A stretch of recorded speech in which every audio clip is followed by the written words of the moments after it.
Chapter 195. Hua Sanlu come out. A woman in red stood on top of the archway. Her cold voice reached everyone's ears and everyone looked over in shock. Hua Sanlu was the Grand Pavilion Master of the 9 Pavilions. He was also the 5th most powerful expert in the world. Even the royal family of Great Xia treated him with respect and addressed him as Mr. Hua. When had he ever been yelled at like this before? Following which, the crowd erupted. Regardless of whether it was the old farmers walking on the street vendors, the shop owners, or the gorgeously dressed lady boss, all of them rushed out. It was as if countless locusts were leaping up from the streets. One by one they leaped onto the roofs. The scene was spectacular. Following which, they saw a woman in red standing on top of the archway that everyone treasured. Everyone started cursing. Some of them even tore off their peaceful facade and bared their fangs. "Who's that? How dare you? Come down and beg for forgiveness. Get lost." A man thrust his sword at the woman in red on top of the archway. That strike was filled with a cold glint. Many people recognized this man. He was at the middle level of the Earthwheel level and was considered pretty strong in the 9 Pavilions. Most importantly, he was very young. He was only 22 years old and was likely to become a Pavilion Master in the future. Even though he wouldn't reach the level of Grand Pavilion Master Hua Sanlu, it was entirely possible for him to reach the level of the other Pavilion Masters. This man's swordsmanship wasn't fancy either. For 15 years since he was 7 years old he only knew one move: thrust. Not only was it fast but it was also ruthless. Even someone at the same level as him wouldn't be able to block his thrust. This woman was an expert. Otherwise she wouldn't even be able to pass through the crowd outside the archway. However, everyone felt that this woman would be in a sorry state even if she wasn't injured by this strike. Nevertheless, everyone moved closer to her and waited for her to fall before teaching her a lesson. Many people saw the woman's face clearly and were shocked. There was actually such a woman in this world. They had to spare her life later. Clang. Everyone didn't see how the woman made her move. The strike that everyone thought would be extremely difficult to block flew into the air. The man was also sent flying and smashed into a house. This also made many people realize that this person wasn't only an expert, but he was also an absolute expert. Otherwise he wouldn't have been able to block this strike so easily. At this moment, a shout came from the back of the crowd.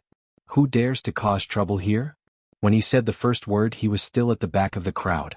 When he said the last word, there was already another person on the roof not far away from the archway. He was about 40 years old, wearing a green robe and a scholar's headband. There was a 3-foot beard on his chin, and he looked refined. He looked like a scholar from Great Xia. As a matter of fact, he was a scholar in the past. Coincidentally, he entered the 9 Pavilions and became one of the Pavilion Masters. 8th Pavilion Master. Everyone greeted. The 8th Pavilion Lord, Jianghu, stared at the girl not far away. A look of astonishment flashed in his eyes. Such a graceful girl with such outstanding skills, it was impossible for her to be a nobody. "Who are you? Why did you cause trouble in the 9 Pavilions? Ask Hua Sanlu to come out." The lady in red merely glanced at him from the corner of her eyes before ignoring him. This attitude showed that she didn't care about Zhang Zijiang at all. Arrogant. Everyone cursed. Zhang Zijiang's face also darkened. When he was young his family was poor so he hated being ignored.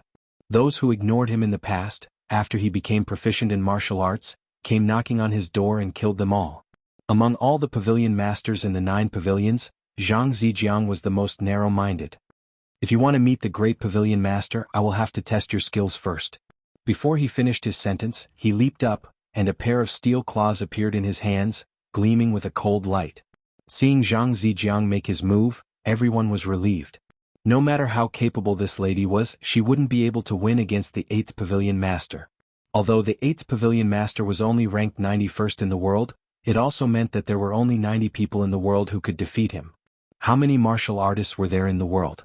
Just this fact alone was enough for him to be ranked 91st, was enough for him to be proud of. Although the Empress ignored him, she could tell that he had some skills. If she stood still, the archway would be destroyed, which would create a huge enmity. After all, she was here for the antidote. With a move, the Empress directly went up to meet him. Both parties collided in the air. Before anyone could see clearly, Zhang Zijiang was smashed to the ground like a cannonball. Everyone was stunned and took a deep breath in unison. The 91st in the world actually only had one face-to-face encounter with this lady. Who was this lady? Which woman was so powerful? The third most powerful woman in the world, Li Yuanzhu? Impossible. Although she lived in seclusion, she had the image of a Taoist nun. The seventh most powerful woman in the world, Qi Zixiao? How could the Empress of Deyo be here? The 12th most powerful woman in the world, Sun Mingyang? That woman seemed to be in her 40s. However, it was said that she had a technique to preserve her youthful looks, so it was hard to say. While everyone was in shock and guessing, Zhang Zijiang, who had smashed a hole in the ground, spat out a mouthful of blood and was shocked. Chapter 196.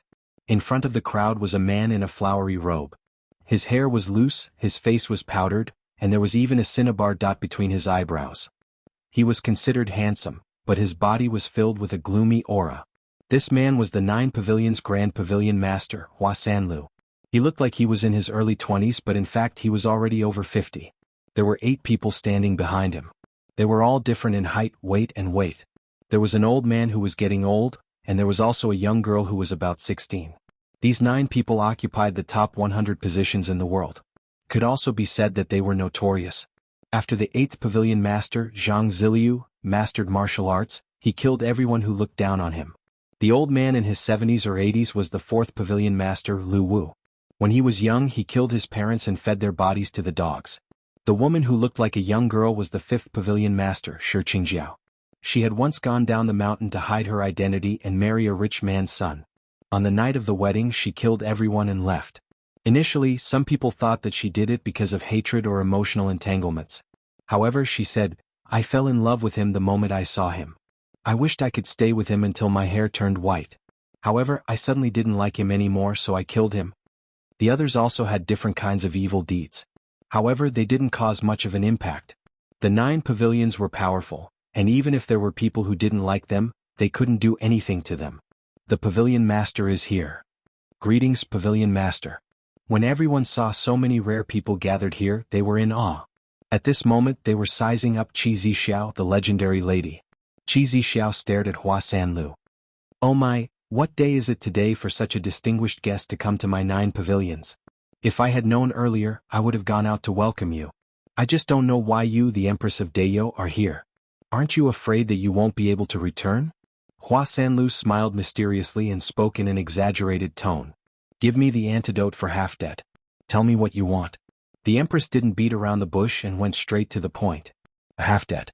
Is there an antidote for that?" Hua Sanlu was surprised. He then looked behind him suspiciously and asked, "Is there an antidote for half-dead? Why didn't I know about this? Since Grand Pavilion Master hasn't heard of it, then there's naturally no such thing." Shi Qingjiao covered her mouth and chuckled. Upon hearing this, the Empress's heart tightened and her murderous aura soared into the sky.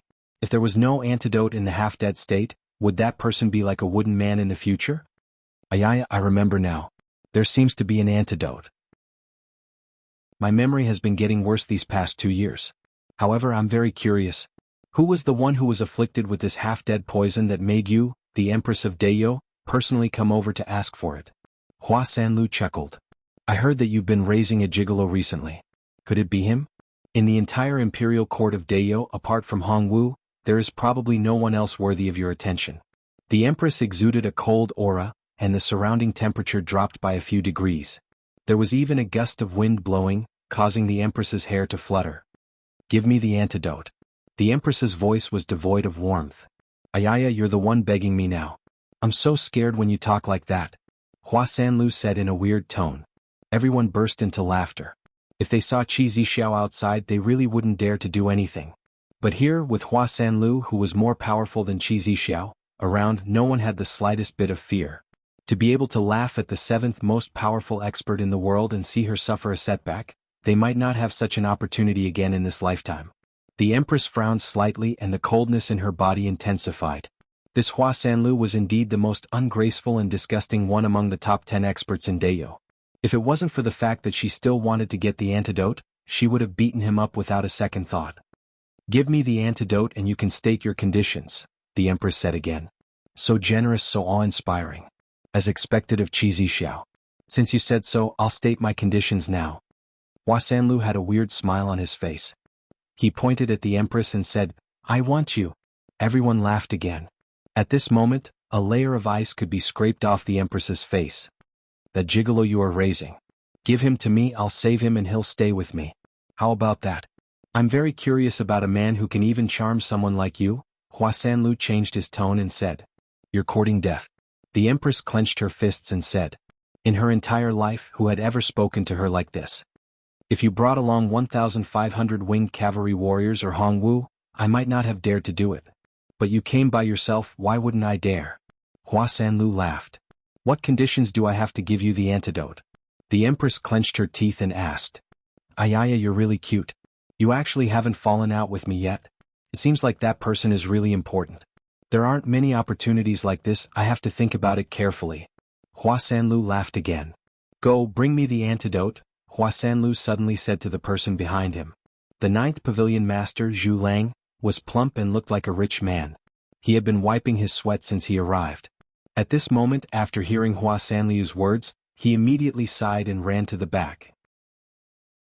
His movements weren't fast, but every step he took caused the ground to shake. It made people wonder if the 9th Pavilion Master's body was made of metal. Otherwise, how could he be so heavy?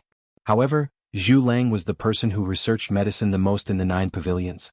The place fell into silence for a moment. Hua Sanlu was racking his brains. What exactly did he want? After a while, Zhu Lang ran back again with a small box in his hand and threw it to Hua Sanlu. Do you want it? Hua Sanlu raised his head and looked at the Empress while playing with the box. Do you want it very much? State your conditions. The Empress looked at the box and her expression loosened a little. No matter what, as long as she brought the box back, she would be able to save him. Conditions, I can't think of anything. I suddenly realized that I don't seem to want anything. If I like women, I might be able to have some fun with you. But I don't even like women, what else do I want? Hua Sanlu suddenly felt vexed. I suddenly feel that my life is very boring. I don't like men, I don't like women, and I don't like gold and silver. Don't you guys think that it's very boring? Hua Sanlu turned his head and looked at the people behind him. It's indeed boring, simply too boring. A burly man who looked like he was cast from steel nodded his head in agreement. If it were me, I would just die, a skinny man who looked like a bamboo pole said sinisterly. Ayaya, this is a good idea, this is a good idea. When Hua Sanlu heard this, it was as if he had suddenly heard something funny and laughed cheerfully. He threw the box to Zhu Lang, raised his head and looked at the Empress with a sneer. How about this, if you kill me, the thing will be yours. If you can't kill me, I will peel off your skin and make it into the most beautiful doll. I will place it here for everyone to see. How about that? The Empress let go of the black backpack and hung it on the archway. Then she pounced toward Hua Sanlu. Chapter 197. At this moment, the Empress squinted her eyes and pounced on Hua Sanlu. If she wasn't waiting for the antidote, she wouldn't have been able to control herself. In the entire Dayo, who dared to speak to her like this? Outside of Dayo, who dared to speak to her like this? Do you really think that I can't touch you just because you're the 5th most powerful expert in the world? Do you really think that I can't beat you to death? Do you want to die? I'll beat you to death right now.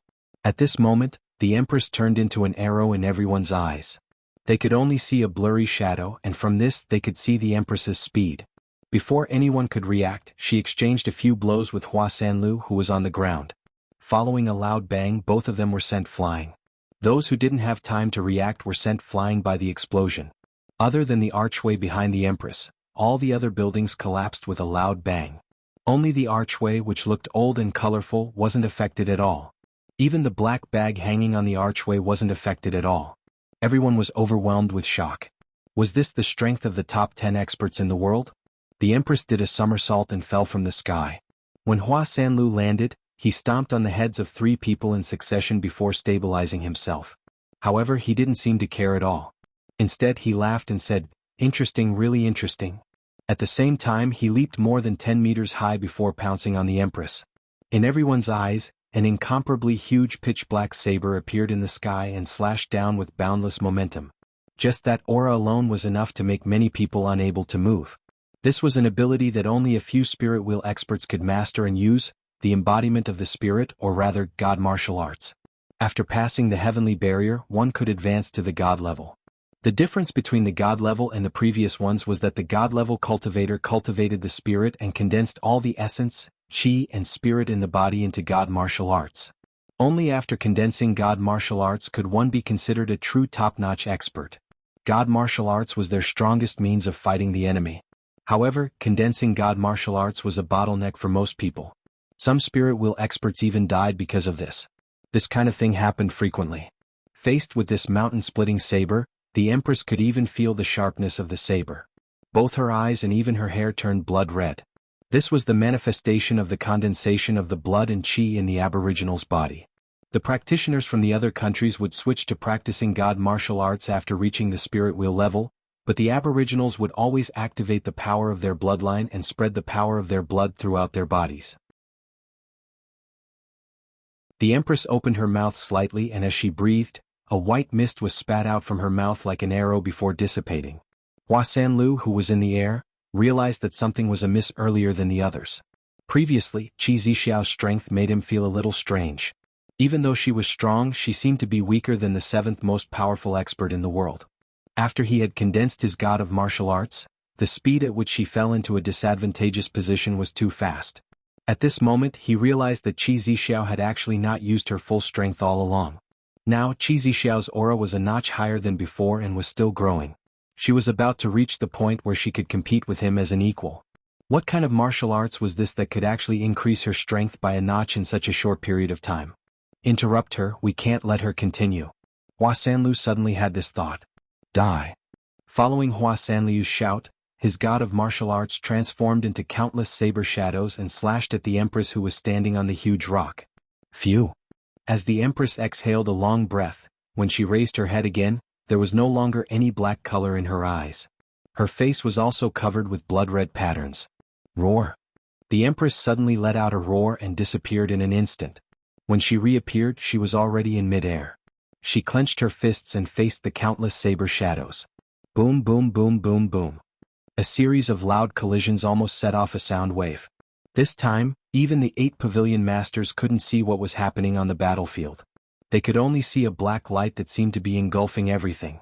Occasionally they would see a red dot at the edge of that black light, which proved that the person was still there. The Empress's fists collided with that ball of black light over and over again. Indiscernibly, cracks began to appear on the edge of that huge black saber. Following which, the cracks became bigger and bigger until they covered the entire saber. Roar. In mid-air, the Empress let out a roar that sounded like that of an ancient giant beast. She ferociously punched that black saber, and that long saber in mid-air suddenly shattered into countless pieces. A figure was thrown far away. Grand Pavilion Master, everyone cried out involuntarily. Roar. In an instant, the Empress disappeared from the sky. Following which, she appeared above Hua Sanlu, who was thrown into the air. She punched Hua Sanliu's chest and smashed him down. The Empress followed him down like a shadow, punching him again and again. A black shield appeared in front of Hua Sanlu and barely blocked the Empress's fists. At this moment, Hua Sanlu was violently vomiting blood. Even his 5 orifices were bleeding. Bang, bang, bang. Save Grand Pavilion Master, the second Pavilion Master shouted loudly. The 8 of them looked at each other, but no one actually took a step forward. At this moment, Qi Zixiao was obviously not right. Even Grand Pavilion Master Hua Sanlu had been defeated. At this moment it was better for someone else to test the waters. All 8 of them thought so. Therefore none of them moved. In the next moment all 8 of them leaped out at the same time. A thin sword appeared in the hands of the second Pavilion Master, Jianghu. The body of the third Pavilion Master, Zhong Feng, emitted a metallic luster. A long rod appeared in the hands of the fourth Pavilion Master, Lu Weng.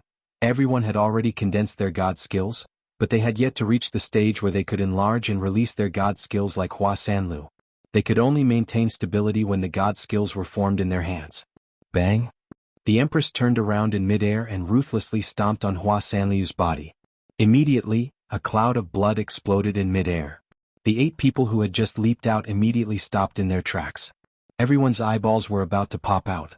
How was this possible? The 5th most powerful expert in the world, Hua Sanlu, was actually beaten up. After the Empress beat up Hua Sanlu, she suddenly lost all her strength and fell to the ground.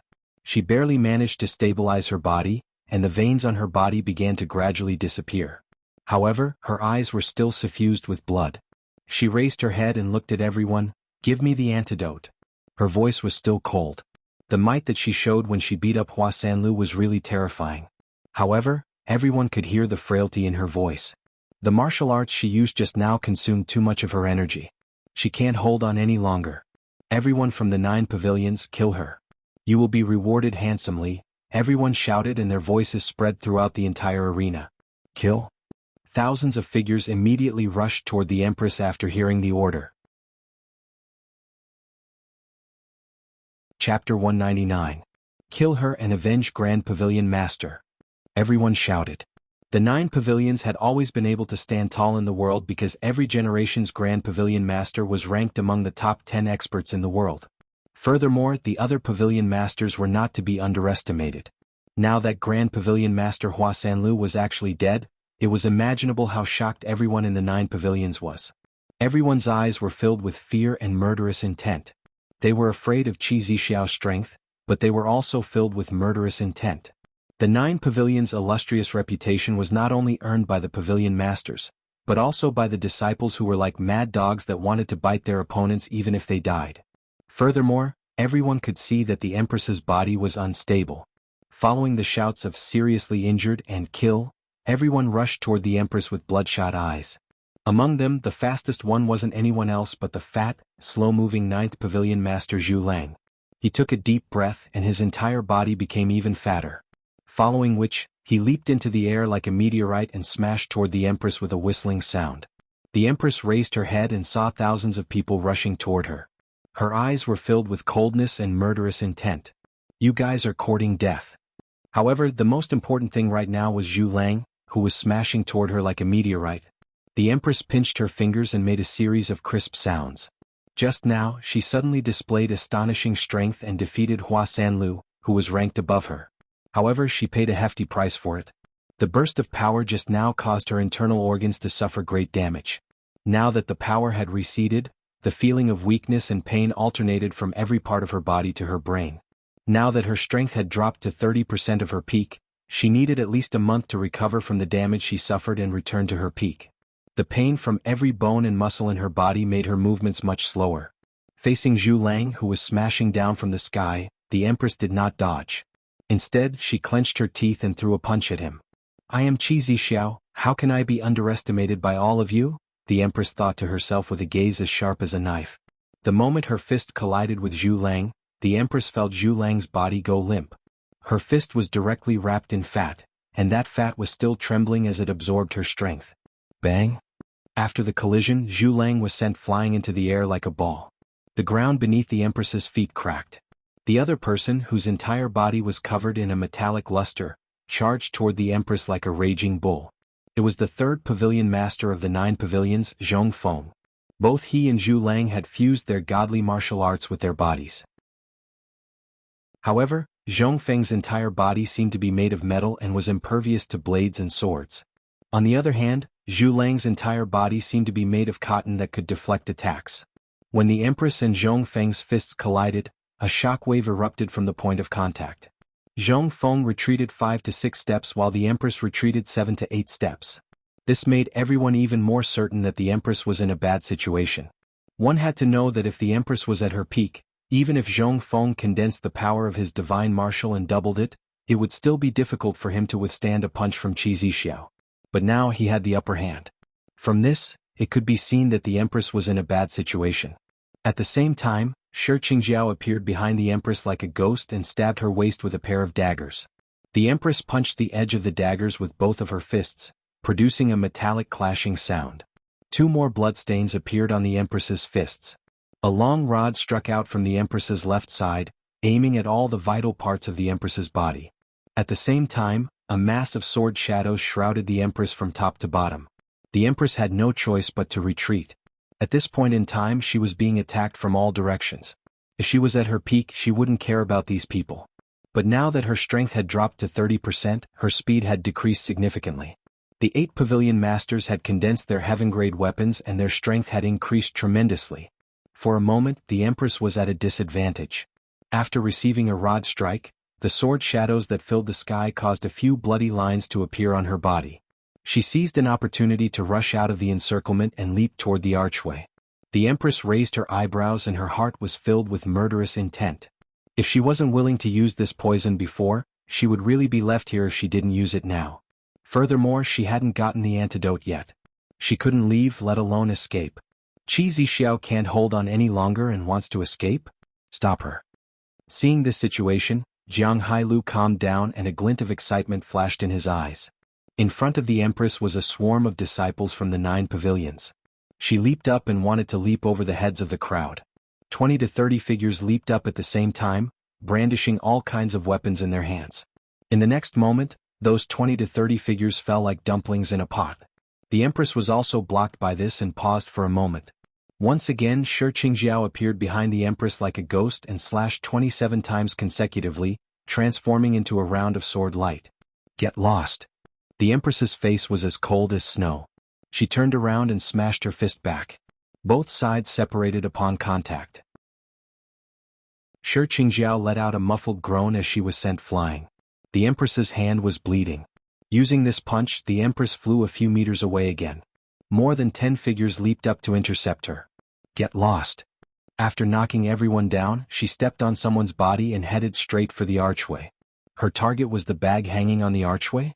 Jianghu, who was chasing after her, understood that there was definitely something strange about the bag. Otherwise, why would she do such a thing? However, it was too late for him to say anything. The Empress flipped over the archway and that black bag was already in her hand. At the same time, a meatball smashed down like a meteorite. The Empress turned around in midair and kicked the ball.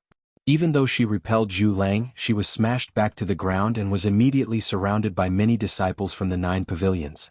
The Empress took out 2 small bottles from the bag with one hand, crushed them and poured them into her mouth. Not good, stop her. Upon seeing this, Jianghu immediately thought that the Empress was taking some medicine to restore her body's condition. He hurriedly shouted, but it was too late. He could only look on helplessly as the Empress took the medicine. It will take time for the medicine to take effect. Surround and kill her. Jianghu shouted and immediately pounced over. It wasn't only him who thought so. Everyone else thought so too. No one thought that the Empress would actually take the antidote to the poisonous gas. The Empress threw the bag on the ground and stepped on it. Immediately, all the bottles in the bag were smashed. The Empress kicked the bag with the tip of her foot. The bag was torn into pieces and flew toward the crowd. More than 10 people were injured by the broken glass. The bag of sarin gas was scattered in all directions and began to volatilize in the air. Only 0.5 milligrams of sarin gas was enough to kill an ordinary adult. It was colorless, odorless, and extremely volatile. The bag that the Empress was carrying was at least 10 kilograms. Scattered in this area, one could imagine the concentration of sarin gas. Chapter 200. The Empress was surrounded by 8 people. No matter who made a move, she would return it with a punch. She didn't use any fancy moves and relied entirely on brute force to defeat them. This had always been her style. No matter who her opponent was, she would kill them with a single punch. If she was at her peak, she wouldn't be afraid of these people. However, after defeating Hua Sanlu, she was at a complete disadvantage. Wounds were added to her body from time to time, and her red dress was already covered in blood. Not only was the blood flowing from her hands, but there was also a half-inch deep wound on her waist. This was left by Shi Qingxiao. She always looked for the most opportune moment to deal a fatal blow after the others attacked. If it was someone else, she would have already cut open their waist. On her shoulder there was a wound so deep that the bone could be seen. This was left by Jianghu. The Empress's face turned colder and paler. Her red lips were even more eye-catching, like blood and fire. Her gaze was still as cold as ever. Everyone admired Qi Zixiao's toughness. From the beginning to the end, there was no change in her gaze. Whether it was before or now, there was no sign of retreat or weakness. From the beginning to the end, she never flinched. However, although everyone admired her, it was more important to keep her here. Even if Hua Sanlu was dead, no one dared to underestimate the 9 pavilions. Not to mention the benefits from the great Xia imperial family. Qi Zixiao's head wasn't just priceless. She can't hold on any longer. Everyone understood that Qi Zixiao had a huge fight with Hua Sanlu. Even though it wasn't a long time, she had consumed a lot of energy. Now that she had lost so much blood, she wouldn't be able to hold on for long. At the thought of this, everyone moved faster and more ruthlessly. They even exchanged injuries for injuries and took advantage of this time to keep Qi Zixiao here. At this moment, some of the surrounding disciples of the 9 pavilions started to feel nauseous. Then they fell to the ground. It wasn't just a few people, but more than 100 people fell to the ground. Such a commotion shocked everyone. Many people shouted their names and rushed to check, only to see their bodies twitching and foaming at the mouth. Poison. Everyone's expression changed drastically. Where did the poison come from? Qi Zixiao? Or was it someone else? But other than Qi Zixiao, who else could it be? Before everyone could figure out what exactly happened, the people around them also fell to the ground. Everyone dispersed. Although they did not know how Qi Zixiao poisoned them, they still subconsciously distanced themselves from each other. However, it was already too late. Batches of people began to fall as soon as they started moving. What would be the concentration of 10 kilograms of sarin gas after it was released? 1 kilogram of sarin gas could kill millions of people. 10 kilograms was enough to turn an area into a dead zone, not to mention in such a small area. Ordinary people would definitely die within 2 minutes if they were exposed. From the time the Empress kicked the sarin gas until now, a total of 7 minutes had passed. Excluding the time for the sarin gas to evaporate, she had been exposed to a high concentration of sarin gas for 5 minutes. The disciples of the 9 pavilions were much stronger than ordinary people. It took them 5 minutes to die, but because of this, everyone had inhaled a large amount of sarin gas. It was too late for them to escape. One by one, the disciples of the 9 pavilions ran out with terrified expressions on their faces. However, they didn't run far before they fell to the ground with their bodies twitching. The expressions of the 8 great pavilion masters changed drastically. No matter what, they had never thought that Qi Zixiao would actually poison them. Furthermore, they had no idea how she did it. Qi Zixiao, did you take the antidote just now? Jianghu suddenly recalled the scene just now and immediately understood. What Qi Zixiao took just now wasn't some medicine to restore her body's condition, but an antidote. At this moment, everyone stopped and subconsciously looked at the black backpack that she had kicked into pieces. At this moment, it had turned into countless fragments that were scattered on the ground. Just now, Qi Zixiao took 2 small bottles from that backpack and drank them. Where would she find the antidote now? I have said before, all of you are courting death. The Empress looked at everyone coldly. Her breathing was somewhat rapid, and blood flowed from the corner of her mouth. It was extremely difficult for her to persevere for the past 7 minutes. Take out the antidote, Jianghu shouted sternly with a glimmer of hope, even though he knew that it was very unlikely. At this moment, it was as if he had been doused with ice water, and his whole body was trembling.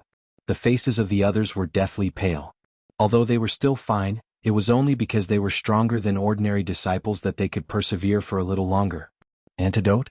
I drank it, the Empress said faintly. This simple sentence made them tremble all over. The antidote you want is with me and I will destroy it before I die. Zhu Lang's face turned ashen. It doesn't matter, I can go in and look for it. There must be more, the Empress said. There shouldn't be many antidotes that need to be stored in such a box. That's right, that antidote was previously stored in a very exquisite box. Presumably, it wasn't specially found by Zhu Lang. There was one more sentence that she didn't say for fear of reminding everyone. Even if the antidote was destroyed, as long as there was a little bit of residue left, it would be enough to compare the smell. Presumably, different antidotes had different ingredients and smells. I will kill you to accompany me in death. 3rd Pavilion Master Zhong Feng roared and rushed toward the Empress, but she dodged to the side. At this moment she didn't need to persevere anymore. Except for a few ordinary disciples who were far away, all of them were lying on the ground. Although some of them were still twitching, they probably wouldn't be able to live much longer. These few people wouldn't be able to persevere for much longer. Even though they were at the spirit will level, they were only slightly stronger than the others. Furthermore, they had condensed their spirit martial arts and could persevere for a while longer. However, this didn't mean that they were immune to poison. Thousands of people were lying on the ground in a disorderly manner. It was a ghastly sight. The few disciples who had escaped didn't dare to stay and ran far away. No one knew how wide the range of this poison was. Zhu Lang looked like he was crying and laughing at the same time. He crushed the wooden box in his hand, turned around and fled outside. He had a glimmer of hope in his heart that there might be a chance of survival if he left here. Seeing his actions, the others also started to move. 5 of them ran toward the periphery, while the other 4 felt that they couldn't escape death and rushed toward Qi Zixiao. Even if they were to die, they wanted to add 2 more scars to her body. However, Zhu Lang didn't even run 5 meters before he felt that it was getting harder and harder to control his body. Then he fell to the ground. He was the weakest among them and was the first to fall.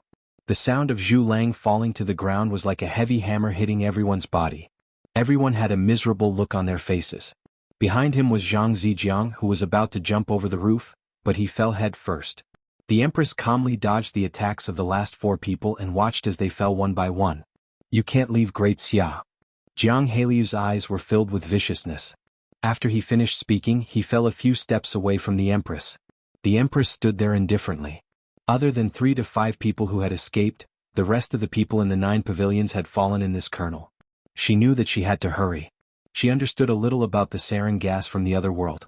With such a high concentration, it would be very dangerous even if she took the antidote. It was just that the physical condition of the aboriginals was much better than that of the spirit wheel experts in Great Xia. In terms of physical strength, even 5 Hua Sanlius couldn't compare to her. Coupled with the antidote, it didn't have much of an effect on her. However, if she continued to stay here, it would be hard to say. In a flash, she came to Zhu Lang's side. He was holding some of the remaining dregs in his hands. After collecting them, the Empress plunged into those few pagodas to search. After a while, she left with a few boxes. As for the legacy of the 9 pavilions, it was indeed the top legacy of Great Xia. However, she wasn't interested in it and couldn't be bothered to plunder it. Behind her, only the ghost-like 9 pavilions and countless corpses were left on the ground. Other than a few ordinary disciples who had escaped, the rest of the 9 pavilions were all dead. Chapter 201. Rinpochen was very anxious on the mountain. It was impossible to say that he wasn't worried. But other than moving his fingers, what else could he do? After waiting for at least 8 to 10 hours, Rinpochen finally saw a red figure appear in front of him. At this moment, the Empress was in a sorry state. Her white inner shirt and red chiffon skirt were torn and stained with blood. Her waist and shoulders were dripping with blood. Her face was pale and there was a trace of blood at the corner of her mouth. Zixiao. Rinpochen's heart tightened. Seeing the Empress in this state, it was as if his heart was stabbed. In his eyes, the Empress had always been awe-inspiring. When had she ever looked like this? When had she ever been in such a sorry state? But who was she doing this for? With such thoughts in his mind, he couldn't speak for a moment. At this moment, he threw the matter of the antidote to the back of his mind. Open your mouth. The Empress stood in front of him and said. A longan-sized pill appeared in her hand and a few boxes were thrown on the ground. Seeing that Rinpochen was still in a daze, the Empress pinched open his mouth and popped the pill in. It almost got stuck in his throat and choked him to death. Seeing that he couldn't even breathe, she quickly slapped his back to get the pill out and stuffed it into his mouth. Rinpochen chewed the pill with great difficulty and swallowed it. Then, the Empress stuffed a water bag into his mouth and drank a mouthful of water. Rinpochen didn't have any complaints about almost choking to death. The Empress had always been like this. This small matter couldn't be compared to what she had done in the past. Are your injuries serious? Rinpochen finally asked this question. I can only use 30% of my strength for 1 month. But even with 30% of my strength, no one can stop me. The Empress was always full of confidence. But I'm hungry. The Empress's tone changed. The battle just now caused a lot of damage to her body. At the same time, she felt a strong sense of hunger. The aboriginals needed to rely on large amounts of food or medicinal herbs to replenish their qi and blood. Rinpochen moved his fingers but still couldn't move. The Empress looked at him and said, It will take a while for the antidote to take effect. I will go and find some food. Rinpochen nodded. The antidote wasn't an elixir and naturally wouldn't take effect immediately. He watched as the Empress left again. After the Empress left, Rinpochen tried to move his body every once in a while. However, he couldn't move at all. Just when he was doubting whether the medicine that the Empress brought back with her injuries was effective, he felt his shoulder twisting a little. Rinpochen's face immediately revealed an ecstatic expression. Although it was just a slight movement of his shoulder, he had not been able to move at all for the past 10 days. At this time, even the slightest change made him extremely sensitive and excited. This meant that the antidote was real. Following the movement of the shoulders, the forearms began to move as well, followed by the arms and the legs. When he could move his waist, he felt like he had come back to life. Rinpochen supported Qi Shui, who was beside him, and tried to stand up. Not being able to move for more than 10 days made his body feel rusty. His joints kept creaking and his legs felt weak. He felt like he was experiencing the effects of aging in advance. If he wanted to recover, he would probably have to move a lot more. While Rinpochen was moving his body, the Empress came back with a lot of meat wrapped in oiled paper. It was emitting a fragrant aroma. Seeing that Rinpochen was moving carefully, the Empress revealed a look of joy in her eyes. She had finally saved him. This was the greatest joy in her heart at this moment. Zixiao. Rinpoche looked at her with a face full of joy. The Empress suppressed the joy in her heart, carried the meat wrapped in oiled paper and asked, "Do you want to eat?" Her voice was clear and less cold. "Okay." Rinpoche nodded happily. As for the origin of the meat, he didn't care at all. In any case, the Empress definitely didn't have any money on her. Indeed, the Empress brought back a lot of meat and wine. Rinpoche only ate a little and quietly watched the Empress eat. It was as if he could never get enough of her. "You have worked hard," Rinpoche said sincerely. He didn't say thank you. At this moment, it was already meaningless to say thank you. The Empress raised her head and drank a mouthful of wine. She simply said, "If you lie to me in the future, I will kill you." Upon hearing this, Rinpoche couldn't stop laughing. This made the Empress a little sullen. This guy was getting more and more impudent. After a long while, Rinpoche finally stopped laughing. He looked at the Empress with a sincere face and said, "When the time comes, you won't have to do anything." The Empress remained silent and ignored him. After a while, the Empress finished eating the wine and meat. Feeling less hungry, she then said, "Let's go. Just now 2 people ran away. We can't hide the news for long. We have to leave Great Xia before they react." Previously, 5 people ran away. The Empress caught up with 3 of them and killed them. She didn't know where the other 2 were hiding, but she couldn't be bothered to look for them. A day after the 2 of them left, a group of people arrived at the call of the 9 pavilions. Among them, the leader was a man in his 30s who was dressed in an embroidered robe. Even though the 9 pavilions was feared by many, they still had some dealings with the outside world. Otherwise, how could the Lien family be in such a desperate situation? This group of people came to the 9 pavilions for some business. When they checked and flipped over the corpses just now, they naturally came into contact with some. Only a few people who were guarding the mountain pass were spared. A few of them rushed in and carried the man away, but he was already foaming at the mouth and dead. When the rest of the people saw this, they hurriedly ran out of the mountain. As they left, the news of the 9 pavilions being destroyed spread. In just 2 days, countless people gathered outside the mountain. The 2 disciples who originally ran away wanted to come back in 2 days to take a look and bring away those ancient manuals.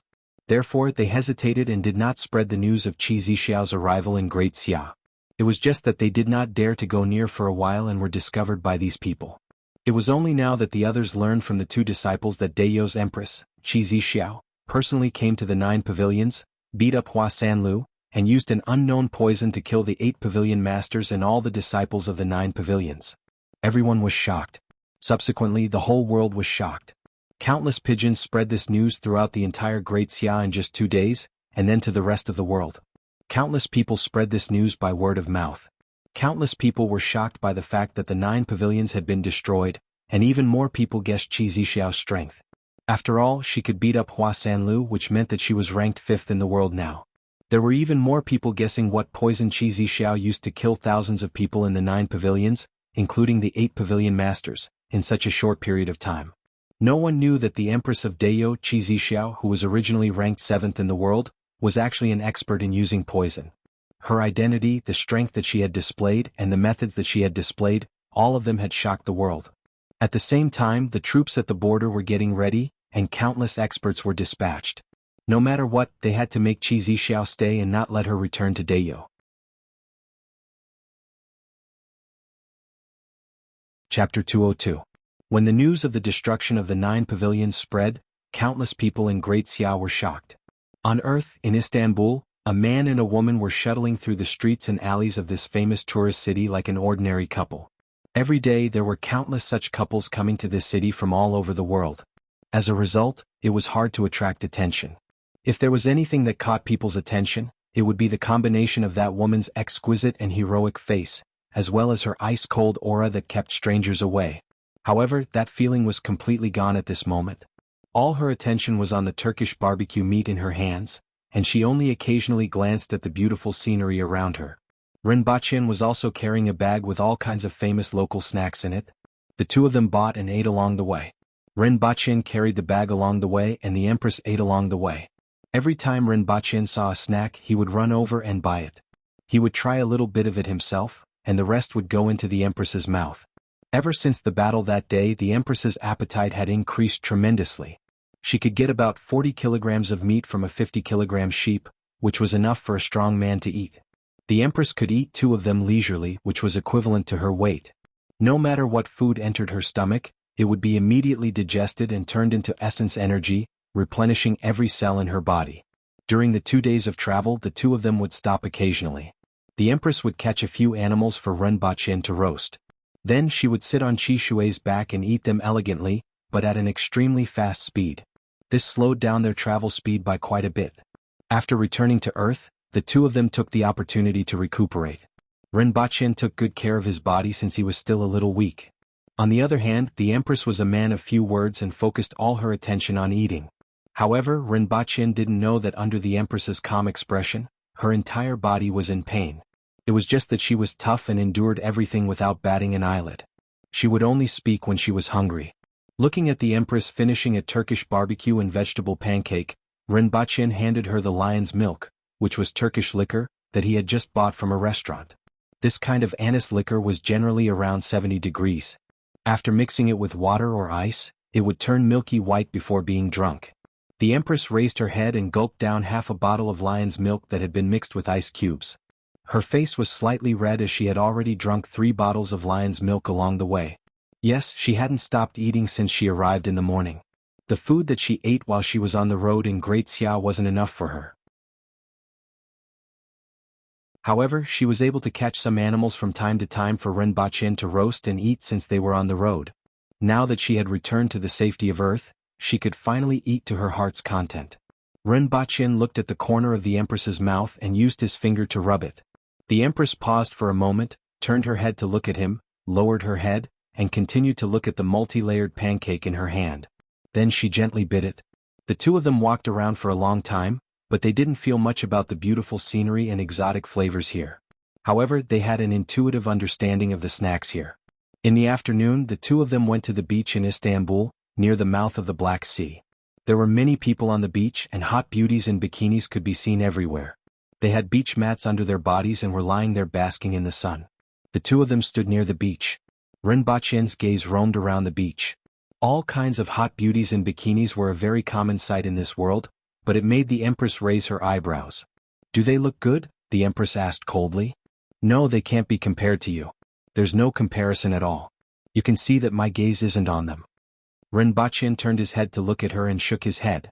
"Everything here, the sea, the beach, and the people here are just embellishments to serve as a foil to a person." At this moment, the Empress was a little tipsy. After drinking a few bottles of lion's milk, she became even more beautiful and moving. Renbachien felt that she was like a flame, and he was the moth that couldn't help but throw himself into it. Well, in fact, he just liked to see the Empress frown, smile, and frown. That kind of liveliness that was rarely seen in Dayo also made him want to tease her a little. However, he only gave it a little every time. He wasn't a bullfighter and didn't want to be on the edge of life and death. However, he didn't come here just to make the Empress angry. He really liked the sea. Perhaps this was some kind of desire in the heart of a person who grew up in the mainland. For example, I have a house facing the sea where spring is warm and the flowers are blooming. This definitely wasn't something that people who lived by the coast could say. The sea was always the romance of the people in the mainland, especially when they were in pairs. In fact, people who lived by the coast didn't think so. This was because living by the sea was too humid, especially when it was a house with a sea view. After living for a long time, it was easy to get rheumatism and various kinds of cold diseases. The Empress was originally somewhat unhappy. After hearing what Renbachien said, she didn't say much and continued to eat her snacks with a cold face. At this moment, she was holding a cheese roll in her hand. This kind of sweet food was also her favorite. Renbachien smiled and said, "If you don't like it here, then go back." After spending half a day in the car, it was worth it to see the Empress's "I'm not happy" expression. Both of them returned to the city and stayed for a night. The next day they took a flight to the imperial capital. After staying for a night, they chartered a car to return to Shurqing early the next morning. Renbachien threw his things on the floor and immediately collapsed on the sofa. Originally, his body hadn't recovered. Moreover, he was so tired from the long journey that he really felt that he didn't have any strength at all. In less than half an hour, the Empress looked at him with bright and piercing eyes and said, "I'm hungry." Renbachien leaned on the sofa and turned his head with a smile on his face. Such a simple request was something that he had to do even if he was tired. Both of them then drove out to have a meal and went to the supermarket to buy a bunch of food. For the entire afternoon they curled up on the sofa and ate all kinds of snacks, KFC family buckets, pizza, donkey barbecue, and all kinds of cooked food while watching a movie. Occasionally Rinpoche would snatch a piece of food from the Empress's hands to eat. Every time the Empress would look at him, but he still didn't get tired of it. Even though there was a pile of food on the table, he still felt that the thing in the Empress's hands was more tempting to him. At night Rinpoche watched the Empress enter her room. Only then did he return upstairs in a cheerful mood to visualize the visualization of water. Previously, when he was poisoned, every time he visualized the visualization of water, the lake water would surge like raging waves, making it impossible for him to dive into it. It wasn't until these few days that he could move his body that he could gradually dive into the lake. The lake in the visualization of water was originally a part of his body. Every time he dived into the lake, his body would change little by little. To put it simply, his kidneys were of the water attribute. It was just that the time he spent cultivating was too short. Other than his strength increasing to about 160 kilograms under the effect of the drug, he didn't discover any other changes. The next morning Rinpoche woke up and made breakfast for the Empress. Then he gave Qin a call to inform him that he was fine now. Upon hearing this news, Qin felt as if a heavy burden had been lifted off his shoulders. These days he practically squatted in the laboratory, but unfortunately the progress was very slow. Less than 10 minutes after Rinpoche called Qin, he received another call from Qin. When he picked up the call, he heard a woman's voice coming from the other end. "Lucky boy, where are you? Can you come to the laboratory for a while?" "Not interested." Rinpoche immediately knew that it was Su Shan's voice and immediately hung up the call. Since he was fine now, he had no interest in going to the laboratory. Less than 10 seconds later, the phone started to ring again. Rinpoche immediately hung up the call. On the third time, Rinpoche frowned and picked up the call. "Boss, don't forget that you are our boss. Do you know what kind of impact the R-worm will have on this world? As long as there is a way to control it, it can cure terminal illnesses like leukemia. The whole world will benefit from it and you will also become a billionaire. Now that the progress of the experiment is very slow, please make a trip down to the laboratory." Su Shan was afraid that Rinpoche would hang up the call again. Once the call was connected, a series of words burst out of her mouth. "Money has no meaning to me anymore," Rinpoche muttered softly. Money really had no meaning to him anymore. However, if it was as effective as what Su Shan said, it would be a pity to ignore it. The Empress seemed to have brought back a few more antidotes. And if he was able to develop a special drug to cure leukemia, not only would he gain money, he would also gain social status in this world. In the future, if he wanted to obtain certain things, the necessary social status and connections were indispensable. Currently, if he wanted to obtain any important things such as a CNC machine tool or other high-tech products, he did not have any means to do so. Even if he wanted to sell gemstones, he had to go through Qin. If he were to enter the circle of the rich and powerful, as long as he occasionally befriended some people, it would be of great help to him in obtaining whatever he wanted.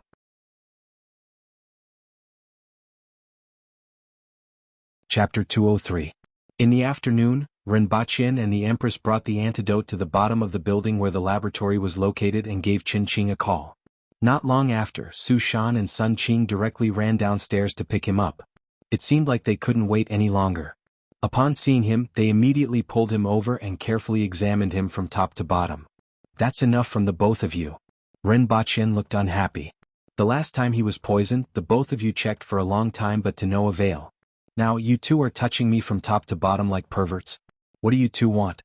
Which bastard touched my buttocks? F***ck, you almost touched my Didi." Rinpoche's face turned green. The two of them then pulled Rinpoche with a surprised look. "Lucky boy, how exactly did you do it? Let's go up and talk." Rinpoche looked at the Empress's face, which had the word, "I'm not happy," written all over it. If this was Indayo, she might have slapped these two to death. Simply put, she was protecting her food. Rinpoche had already discovered this a long time ago. However, in this world, the Empress was already very restrained. They took the elevator up. Qin wasn't there, but Qin's father was already waiting upstairs. His gaze first fell on the Empress. These few years he had seen all kinds of people and felt that he had some foresight. Even though this woman's appearance was stunning, this wasn't the main point. The main point was that when he saw her, he would naturally start to be cautious, afraid of offending her. Ordinary people might not feel this so obviously, but for a wily old fox like him who had seen all kinds of officials, he was especially sensitive. This woman was definitely the kind of person who held the power of life and death. However, his gaze only swept across the other party and returned to Ren Baqin. He really didn't dare to be rash, lest he offended her for unknown reasons. This kind of person should never be offended. It's good that you are fine. I heard from Qin a few days ago and was still worried. Now that you are fine, everything is fine. Papa Qin said with a warm smile. Thank you, uncle. Both parties had always had a good relationship. Ren Baqin also had a very good impression of Papa Qin. Just like the matter of this laboratory, even though he saved Qin, if it was someone else, they wouldn't give him 60% of the shares just for a formula and a sample. It would already be considered pretty good if they could give him 40%. However, at that time, Papa Qin was just an ordinary person with a salary of a few thousand yuan. Since then, Ren Baqin felt that Papa Qin was someone he could work with. Therefore, he did not think too much about bringing the antidote this time. Otherwise, normal people wouldn't take out such a thing so easily. This was because the previous laboratory and agreement were only related to the black mud cream. However, he didn't care about these things. Things on this side of Earth seemed to have lost their appeal to him. Although he still didn't have money, status, or a young model, he no longer yearned for them. It was enough for him to have a certain status on Earth and obtain what he needed. Is it convenient for you to introduce us? Papa Qin chuckled. Although he could sense that this woman was not an ordinary person, there was no harm in getting intimate with her. Who knows, he might be able to get intimate with some big boss. For a businessman like him, this was a dream come true. Ren Baqin turned his head and looked at the Empress. She was also looking at him. My fiancée. Ren Baqin looked at the Empress and said. The Empress's eyes flickered for a moment before she shifted her gaze elsewhere. Cough cough. Hearing this answer, Papa Qin almost choked to death. Very compatible. Papa Qin praised after coughing a few times. His tone was sincere. If an ordinary person heard this, they would probably think that he really thought so. Seeing that Ren Baqin only said this sentence, Papa Qin didn't ask any further. In any case, he and Ren Baqin were in the same boat now. Following which, Su Shan and Sun Qing performed a series of checkups on Ren Baqin. To their surprise, he had really recovered. The worms in his body had completely disappeared. How did you do it? What did you eat? Both of them looked excited. Papa Qin was also moved. In fact, he knew about this matter. Sun Qing and Su Shan directly looked for him to request for more equipment and research on the worms. Furthermore, they described the prospects of the worms. Therefore, other than expressing his concern, he also came here for this reason. This is the antidote. Ren Baqin took out a small antique box from the bag that he was carrying. Su Shan and Sun Qing's eyes almost popped out of their sockets. Papa Qin's gaze was also fixed on that box. At the same time, he was calculating what he should pay to make the other party hand over this box. He was very clear about this matter. Previously, the agreement between both parties was only about the black mud cream. Now that Ren Baqin took out this item, its value wasn't any lower than the black mud cream. After all, his identity determined his way of thinking. I only have these few left. Be careful and take good care of them. If they are used up, then there's nothing I can do. Ren Baqin took out another box and placed it on the table beside him. He felt that if it was just to test the composition and find the substance that was effective on the worms, 2 boxes should be enough. As for the other box in his bag, he kept it as a backup. Ren Baqin's straightforwardness was somewhat out of Papa Qin's expectations. Papa Qin looked at Su Shan and Sun Qing opening and inspecting the boxes as if they had obtained treasures before hurriedly sending them away. Papa Qin then said to Ren Baqin, Baqin, if the research is successful, I will give you 15% of the shares. It was foreseeable that the results of this laboratory would bring in tens of billions of yuan in the future. Originally, Papa Qin only owned 40% of the shares. If he gave up 15% of the shares, not only would he be handing over hundreds of millions or even billions of yuan of assets to others, but it would also greatly reduce his control over this laboratory and the future pharmaceutical factory. Of course, the prerequisite was that there were results from the research. Even if he lost 15% of the shares, the profits wouldn't be reduced. Something that would affect the future wealth of hundreds of millions of yuan was a huge matter. Naturally, both parties had to sign a new agreement. The reason why he said this now was because there was a lady beside Ren Baqin that made him feel pressured. Because of his first impression, he felt that such a lady couldn't be nurtured even by a wealthy merchant family. To be able to nurture such a lady with the temperament of controlling life and death, only a family with a long history in politics or the military would be able to nurture her. Therefore he expressed his position at the right time to prevent others from feeling that he had taken too much. There were many things that needed to be done appropriately. Forget it, uncle. I have already said that I'm not too interested in these things. Just like what you said to me in the past. When doing business, a win-win situation is the most important. I have always engraved this in my heart. Regardless of whether it is the laboratory or the pharmaceutical factory, you are the one in charge. My mind isn't on them and I don't care about earning more money. Renbachien waved his hand and said. When he was in Dayo he was backed by the entire earth. However, when he was on Earth he was backed by another world. Especially the Empress and the entire Dayo. He really didn't care about earning money. Renbachien was full of confidence and spoke in an imposing manner. His carefree manner surprised Papachin. In less than a year, he didn't know what this young man had experienced to actually grow to such an extent. He was even willing to hand over the wealth that was easily obtainable. After being slightly surprised, Papachin laughed and said, "If you call me uncle, then I will be taking advantage of you." Both parties chatted for a while and Renbachien rejected Papachin's suggestion again. He didn't say anything else, but he felt that this young man would be very impressive in the future. Chapter 204. Caven, coupled with sleepiness, went to sleep first. Recently he should have changed the time. Chapter 205. Renbachien and the Empress went shopping in the shopping mall. As long as the Empress set her eyes on a dress, Renbachien would immediately buy it. Halfway through the shopping mall, Renbachien had no choice but to return the huge pile of shopping bags to the car and continue shopping with the Empress. The Empress was in a good mood. However, when they arrived at the underwear store, Renbachien realized that the Empress was still standing outside after taking a few steps. Her footsteps were motionless and her gaze was wandering. It was unknown where her gaze was focused. Renbachien stood inside and smiled.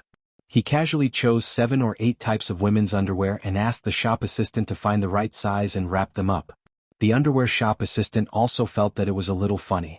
Women wouldn't take a step into the underwear shop no matter what, but men came in and chose to pack. Such a situation was really rare. When Renbachien came out with the paper bag, the Empress did not even look at him. The customs of Dayo weren't considered conservative. Hot women wearing animal skin skirts could be seen all over the streets. After all, the weather in Dayo was simply too hot. However, the Empress was an exception. Due to her identity, she rarely interacted with the outside world. She always had a dignified look on her face. As a result, she subconsciously felt a little shy when it came to undergarments. After a trip to the mall, the back seat and trunk of the car were almost full. All of them were wearing red dresses. Even though the designs were similar, there were only slight differences. Both of them found another restaurant. Renbachien watched as the Empress ate enough food for 10 people. Even the waiter had a strange look in his eyes when he added more food. Only then did both of them stop eating, or rather the Empress put down her chopsticks. "Are you full?" Renbachien asked. "Just a little bit more." The Empress wasn't embarrassed about her appetite. The Aboriginals had always had large appetites, let alone someone like her. She had long since automatically ignored the gazes of others. She didn't care what the ants thought of her. Go to another restaurant? Have a taste of other cuisines? Renbachien looked at the plates on the table and asked with a smile. "All right." The Water Empress nodded. The two of them went to 3 restaurants in one night: Shandong cuisine, Hunan cuisine, and finally a dumpling restaurant. After that, they went back and went to deliver everything to the house before they could finally rest. The two of them curled up on the sofa and watched TV. The lights were off and only the light and sound of the TV could be heard. The movie was the Mandarin version of Transformers. It was the same movie that Renbachien used to scare the Empress. This time he dug it out and found that there were many scenes of modern military combat.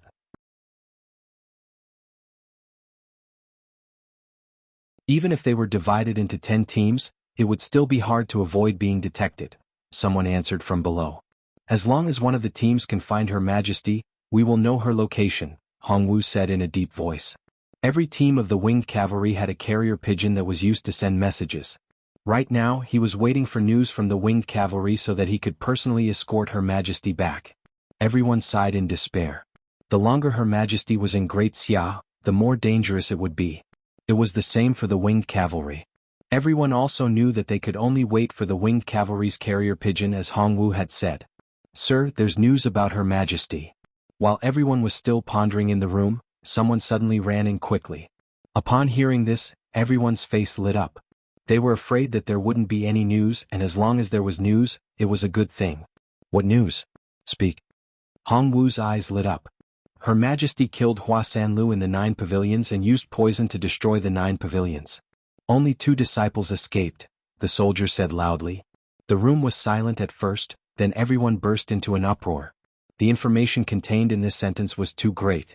Her Majesty actually killed Hua Sanlu, and this was something that no one had expected. Previously, everyone was afraid that Her Majesty would have a conflict with the 9 pavilions. After all, everyone knew Her Majesty's temperament. Coupled with the bunch of lunatics in the 9 pavilions, there was a high possibility of a conflict. Hua Sanlu was ranked 5th in the world and Her Majesty was ranked 7th. Everyone wasn't optimistic about Her Majesty's chances of winning. The best outcome was that both sides would suffer. Then, Her Majesty would probably be hunted down by the people in the 9 pavilions. Therefore, the winged cavalry took the risk to enter Great Xia and head straight for the 9 pavilions. Along the way they also searched for traces of Her Majesty.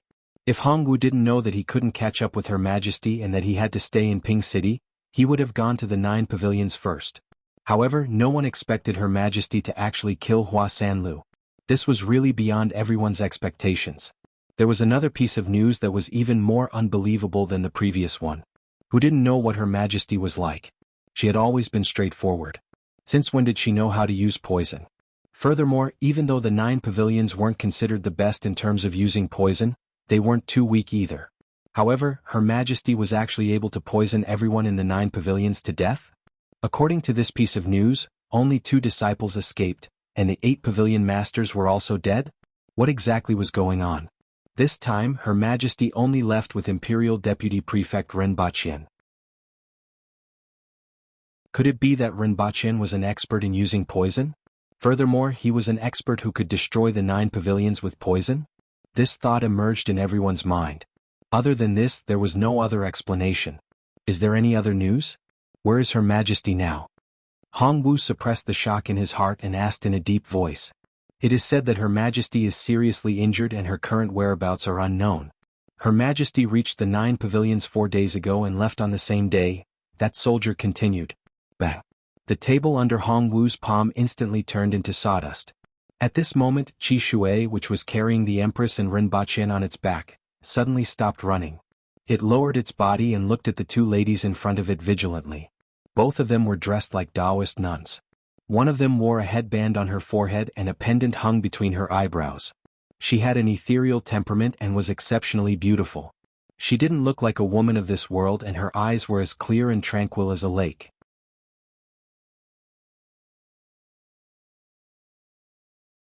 Chapter 206. Hey senior sister, wait for me. You can get others to look for these 7 leaves, but you have to come out and look for them yourself. A 15 or 16-year-old girl in a Taoist robe was bouncing around the mountains like a cheerful deer. Another Taoist nun was carrying a cloth bag. From time to time she would enter the forest and stop in front of a shrub. She would gently pick a fingernail-sized nut and put it in the cloth bag. This fruit was called 7 leaves. After the outer shell was peeled off, the kernel would be revealed. It was high in oil and sweet in the mouth. It was a favorite snack of many people in Great Xia and could even be used to extract oil.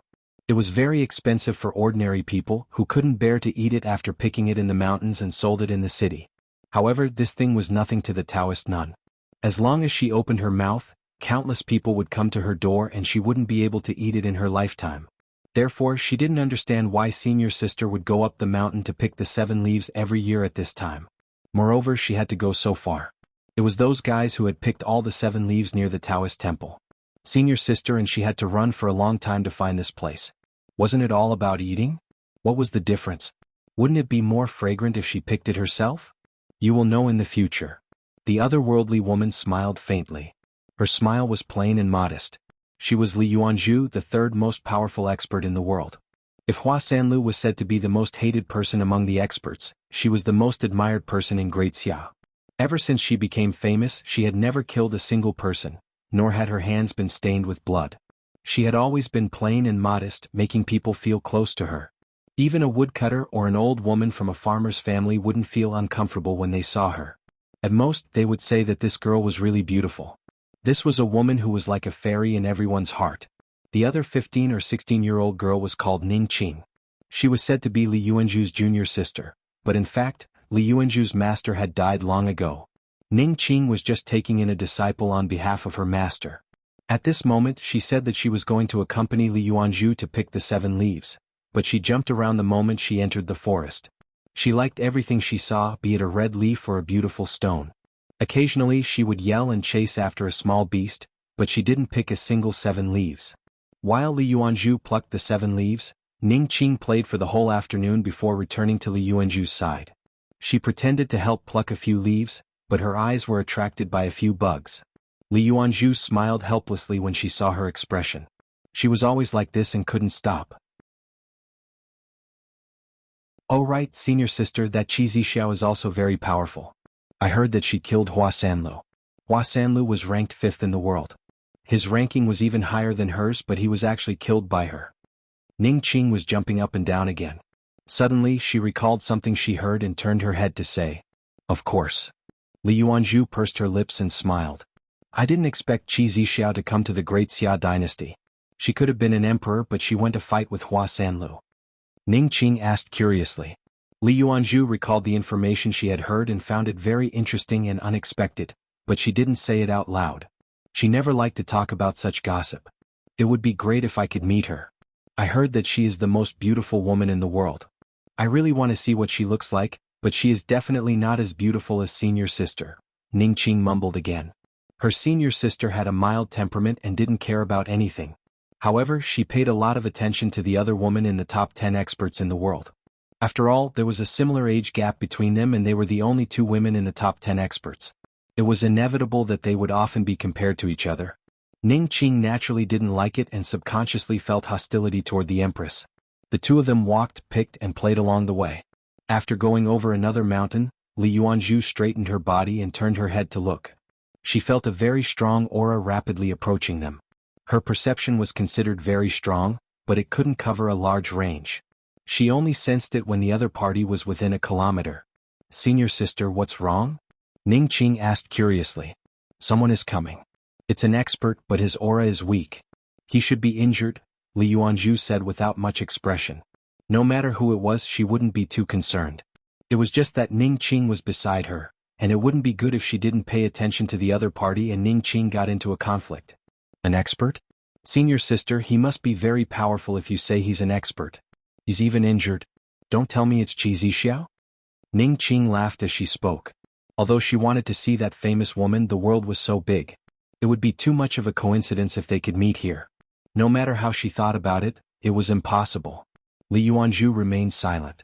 Soon, the 2 of them saw a Qilin beast carrying 2 people on its back. It suddenly stopped and stared at them cautiously. Li Yuanzhu raised her eyes and met the cold gaze of the person on the Qilin's back. She was right. How could it be such a coincidence? Li Yuanzhu was surprised. Ning Qing was a little curious when she saw the Qilin beast. Then, she looked at the Qilin and the man and woman on its back, especially the woman in red who was full of heroic spirit. Suddenly, a person that she had just mentioned flashed in her mind. She opened her mouth wide in surprise. Was she going to become an immortal? How could she be so accurate? "Qi Zixiao," Li Yuanzhu whispered. Although she had never met him, she could recognize him at a glance. After all, he was powerful, dressed in red and riding a Qilin. It would be strange if she didn't know who he was. Li Yuanzhu. The Empress exuded a cold aura. She didn't expect to meet this famous woman here, and she couldn't help but feel that the other party was here to stop her.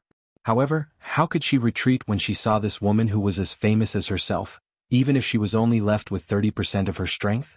She floated down from the Qilin and landed in front of him. Her body was as straight as a spear as she looked at the other party. Ren Baqin looked at her posture and wondered what was going on. Did she meet an expert? Who was Li Yuanzhu? Since the Empress could recognize her at a glance, she couldn't be weak. He thought about it again and seemed to have heard this name before. He quickly tried to recall when he had heard it before. At this moment, Li Yuanzhu smiled and said in a calm and amiable tone, "I don't have any ill intentions. It's just a coincidence. This is fate between you and I. I have heard of you for a long time. Why don't we sit for a while?" "What do you mean?" the Empress asked coldly. "I just want to get to know you when I see you. I naturally won't stop you if you want to leave," Li Yuanzhu said with a smile. Her voice was neither fast nor slow, and it made people feel like they were bathing in the spring breeze. Ren Baqin looked at the scene from behind and was sure that she was definitely an expert. She might even be one of the top 10 experts. Her attitude couldn't be faked. She treated him as an equal, and the Empress seemed to be afraid of her. At the thought of this, he suddenly remembered who she was. Li Yuanzhu, the third most powerful expert in the world. Wasn't she the one? He had heard someone mention her before, but he didn't take it to heart and didn't think about it for a while. Ren Baqin was shocked when he realized the other party's identity. Even at her peak, the Empress might not be able to defeat her, let alone now that she only had 30% of her strength. Fortunately, she didn't show any ill intentions. However, the Empress was still standing there like a telephone pole. After all, she wasn't the type to be at loggerheads with you 1 minute and sit down to drink and chat merrily the next. However, she couldn't possibly keep standing like this, right? In any case, the other party had shown goodwill. It was better not to show hostility at this time and wait until she recovered. She immediately shouted, "We have meat, do you have wine?" There was silence. Li Yuanzhu didn't expect that the man she didn't pay much attention to would speak at this time and even say such a thing. A gentle smile appeared on her delicate face. "We don't have wine, but we have qi. I picked it myself and will treat you to a meal." After a while, the four of them sat together. The Empress and Li Yuanzhu looked at each other and didn't speak. One was cold while the other was gentle. They were two completely different people. However, when the two of them sat together, the wilderness made people feel like they were in a fairyland. Ning Qing looked at the Empress curiously and then at Ren Baqin. She thought to herself, so Qi Zixiao is like this. She is indeed very beautiful. So this is the gigolo that she found. I really can't see what's so special about him. Ren Baqin looked at the two of them looking at each other without speaking and felt a little bored. However, he didn't expect the third most powerful expert in the world to be so gentle. He always thought that the top 10 experts in the world were as domineering as the Empress. After all, an expert had to have the demeanor of an expert.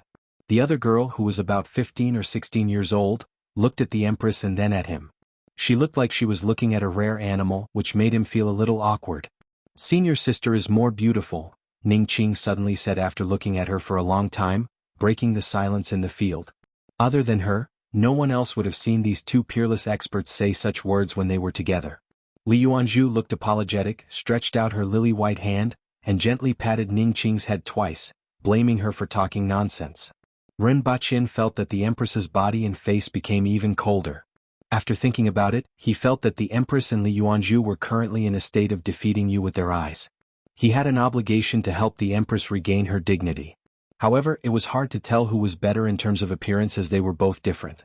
In terms of martial arts, Li Yuanzhu was the third most powerful expert in the world, and the Empress didn't seem to have anything to be proud of.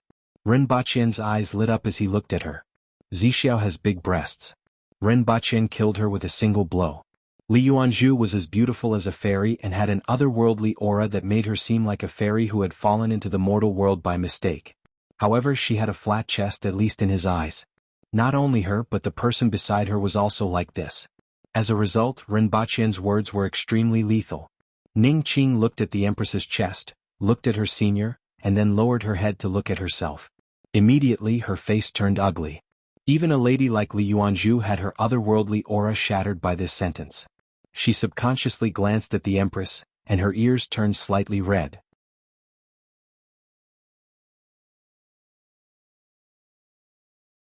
Chapter 207.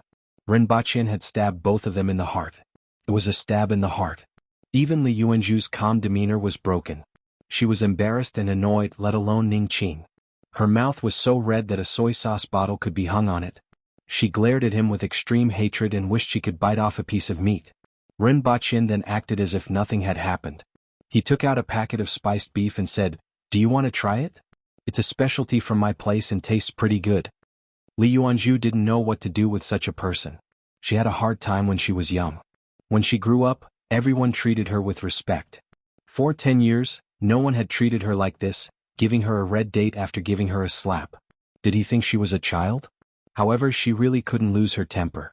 It seemed that she hadn't been angry for a long time. Although Ren Baqin's words broke her calmness, it only made her feel a little embarrassed. At the same time, she found it a little funny. This person was really bold. It wasn't an exaggeration to say that he was extremely daring. He actually dared to say such words in front of Qi Zixiao. Although Qi Zixiao glared at him with a murderous look, she actually didn't lose her temper. This made her a little curious. After all, she had heard a lot about Qi Zixiao's temperament. This person was indeed as weak as the rumors said. His appearance could only be considered delicate and was far from handsome. Not only was Qi Zixiao willing to take risks for him, but she also tolerated him at this time. It was really strange. Li Yuanzhu really wanted to know why Qi Zixiao treated him like this. However, she was only curious. She had always been calm and impulsive, and she rarely paid too much attention to the outside world. In fact, she would probably forget about this matter after a few days, so naturally she wouldn't ask. At this moment, the atmosphere was broken. She said, "I have long wanted to meet the famous Empress of Deyo, but Lan City is too far away. I didn't expect to have such an opportunity today. So what if I see her?" The Empress said coldly. She didn't have any thoughts about Li Yuanzhu. She didn't even hate her after seeing her, but she was still somewhat unconvinced.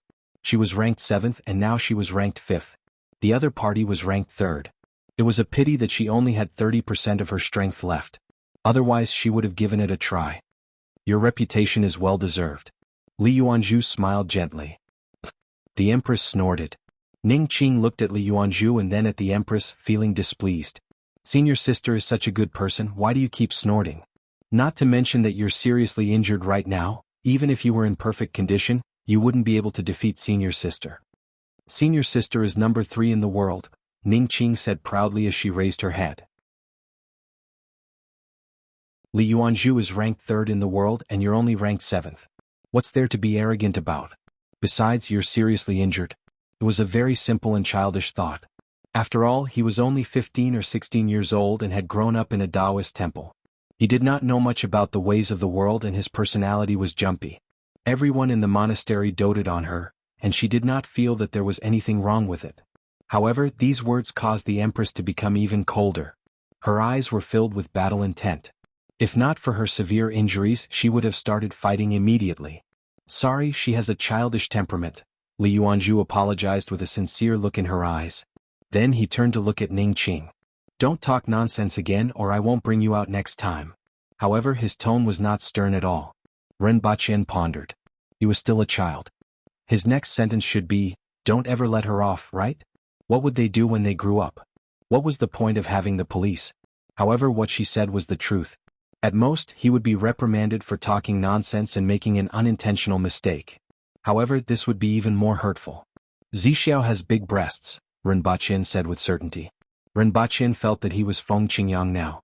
His 9 swords beyond the swords were specialized in breaking all kinds of techniques. Nothing could cover up his mediocrity. Breast. Thinks. However, he also took advantage of Li Yuanzhu's good temper. She was obviously angry, but she still had to maintain her poise. Although such a person was number 3 in the world, he was easy to bully.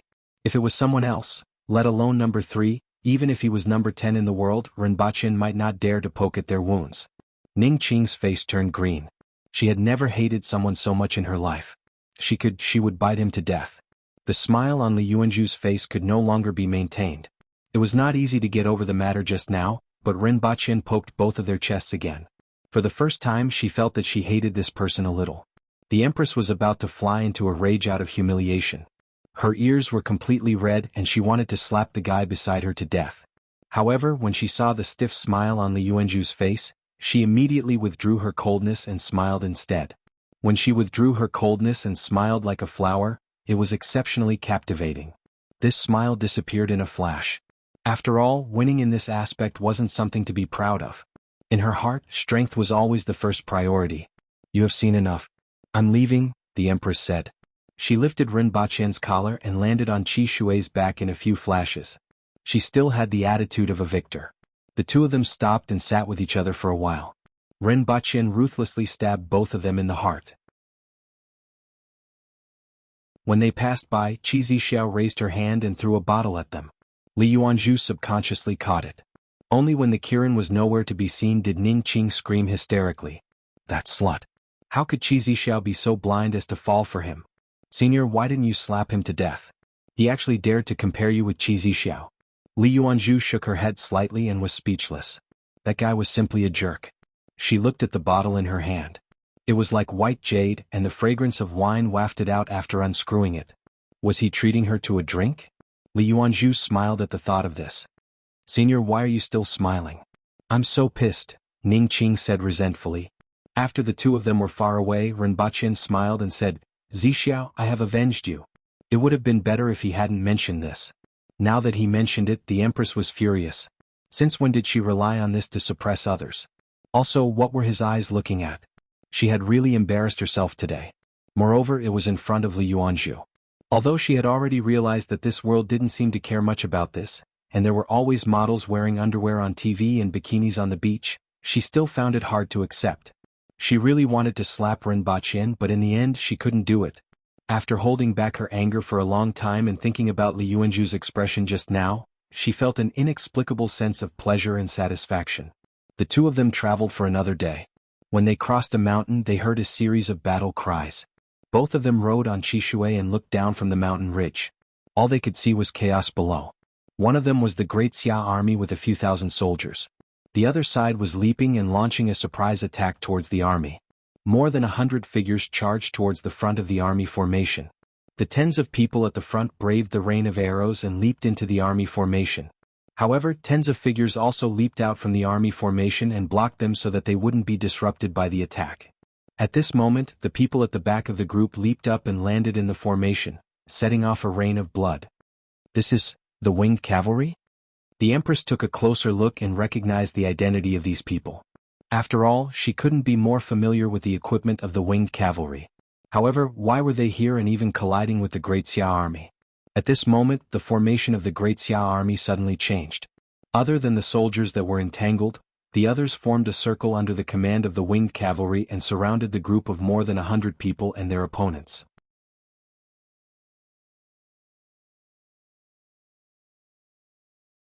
Chapter 208. Die. One of the burly men laughed maniacally. The long saber in his hand pierced through the air and slashed at his opponent. Then he brought the other saber in front of him. These two fellows cooperated well. Two advanced man-will experts were actually able to block a few of his moves, but that was as far as they could go. With a turn of his body, the long saber changed direction, and the head of the other opponent flew into the sky. Then he shouted loudly and was about to split the opponent that he had just slashed into two when he was suddenly stopped by several spears from the side. The burly man had a look of contempt on his face. With a casual swing of his saber, the hands that were holding the spears immediately lost control, and the spears flew into the sky. However, those people didn't stop and immediately moved away. The people behind them continued to stab with their spears. This was the centipede formation used by Great Xia during the battle with the Aboriginals. The advantage of the Aboriginal warriors was too great. Even if the number of Great Xia soldiers was 10 times that of the Aboriginals, it would be difficult to achieve victory on the battlefield without relying on this battle formation. Needless to say, they were facing the elites of the Aboriginals, the winged cavalry. Although there were only slightly more than 100 of them, all of them were at the earthwheel level. Even 5,000 elite soldiers would find it difficult to resist them. The difference in strength was too great. Therefore, after the Great Xia generals arranged for dozens of people to block the first batch of Aboriginal warriors, they immediately launched the centipede formation and eliminated these 100 people. This kind of situation occurred in many places on the battlefield. After the winged cavalry warriors killed and repelled their opponents, they discovered that they had to face opponents that moved quickly and held spears that were like centipedes with hundreds of legs. A bunch of bastards. One of the winged cavalry warriors cut off all the spears around him like a spinning top. The long saber in his hand turned into a white line and cut off 5 or 6 heads. Suddenly, a spear pierced toward his waist at an extremely fast speed. The winged cavalry warrior grabbed the spear with one hand, making it difficult for his opponent to advance. Then he flicked the spear upward and his opponent quickly let go of his hands. This was the result of many years of combat experience. These people were all Great Xia captains who were at the beginner level of the man-wheel. They had fought with the Aboriginals more than once and were able to survive. Regardless of strength or reaction, they were much stronger than the rest. However, in the next second he saw a flash of saber light in front of him in horror. His entire body was directly sent flying from his chest. If it was an ordinary Aboriginal warrior facing the centipede formation, it was very likely that he would be obstructed by the surrounding spear formations. However, he wasn't facing an ordinary Aboriginal warrior, but the elite winged cavalry. One of the soldiers chopped off a few more heads with a backhand. When his gaze swept across the surroundings, his body suddenly paused. A long spear had directly left a bloody mark under his armpit. The soldier chopped off the heads of the two people in front of him with a backhand. His face was filled with joy as he shouted, "Your Majesty!" Upon hearing this sound, all the Aboriginal warriors revealed a look of joy and looked in the direction of the sound.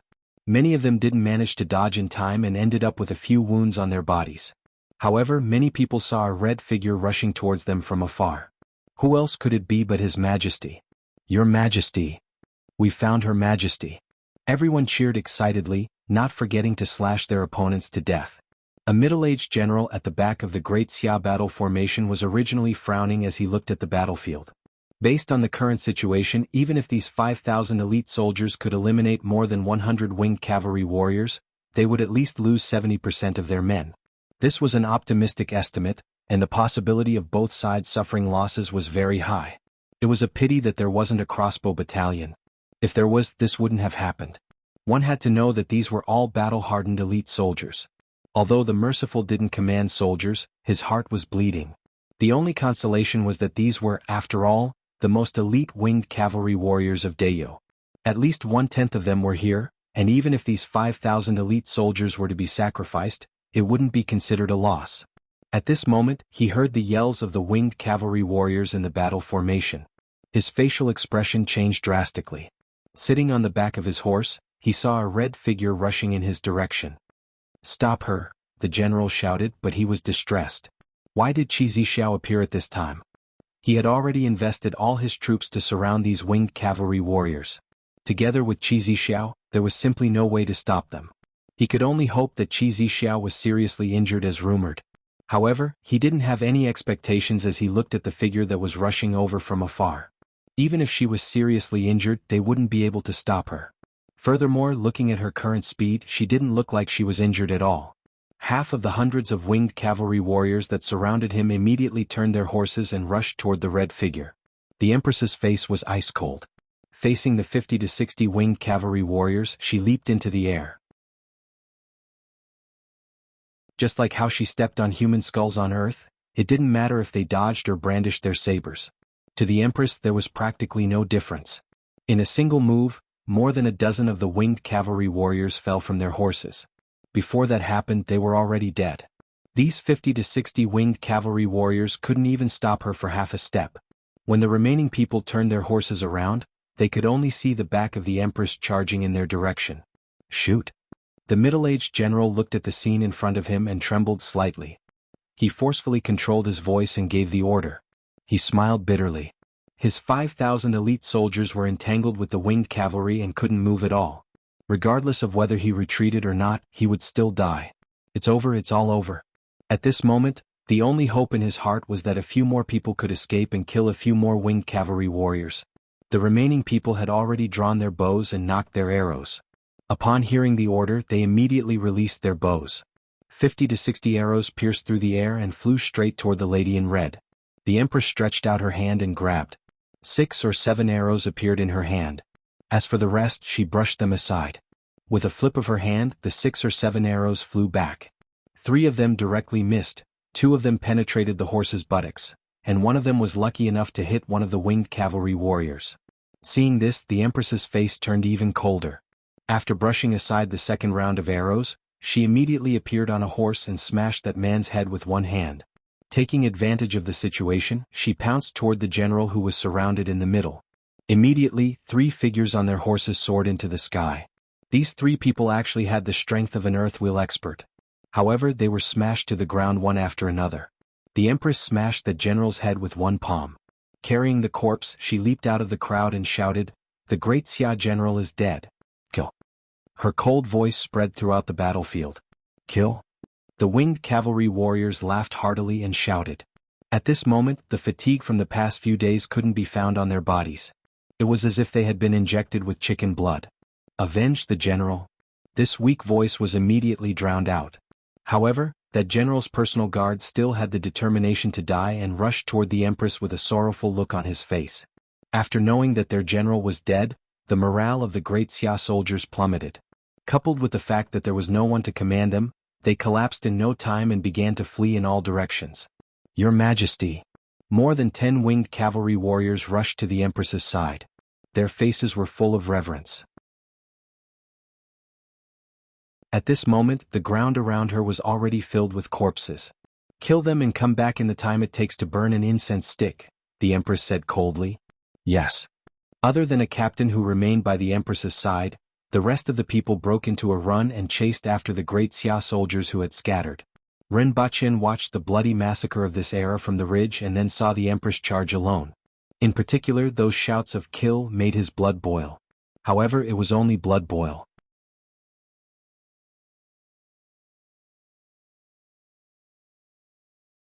Chapter 209. By the time he reached the foot of the mountain, the winged cavalry warriors had already returned. The ground was full of severed limbs. There were no injured people, only scattered limbs. The air was filled with the smell of blood, which made Rinpochen's nose uncomfortable. However, he resisted the urge to cover his nose. Even though he wasn't used to it, it would be too pretentious of him to cover his nose when these winged cavalry warriors entered deep into Great Xia to search for the Empress and engaged in a fierce battle. The Empress had been standing there all along. The lieutenant beside her was actually someone she knew. It was Tingji from the previous time. However, when he saw Rinpochen, he didn't give him any face. After all, the Empress had put herself in danger because of him. It was already good enough that the others didn't attack him the moment they met. He couldn't even dream of being nice to them.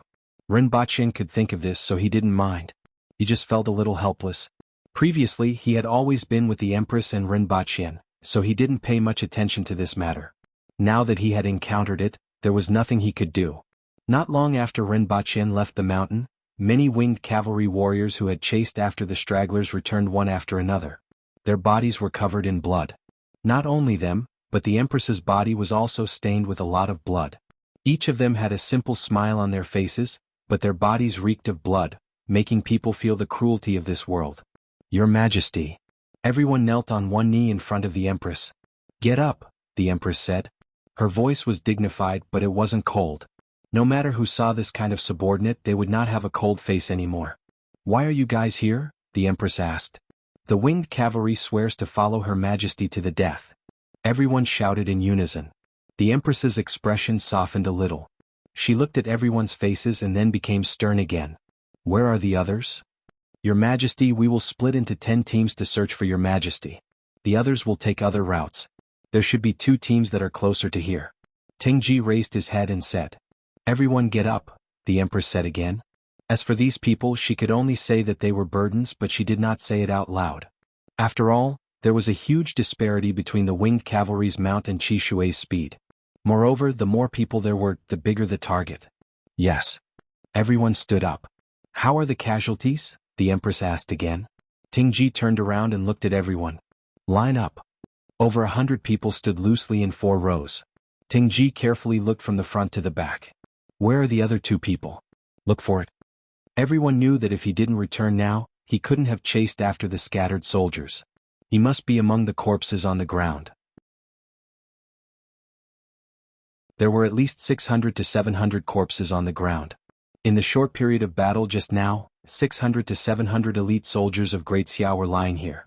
In addition to the scattered soldiers who were killed, the total number of casualties was more than 1,500. However, there were only deaths and no injuries. On the other hand, 2 winged cavalry warriors had died in battle.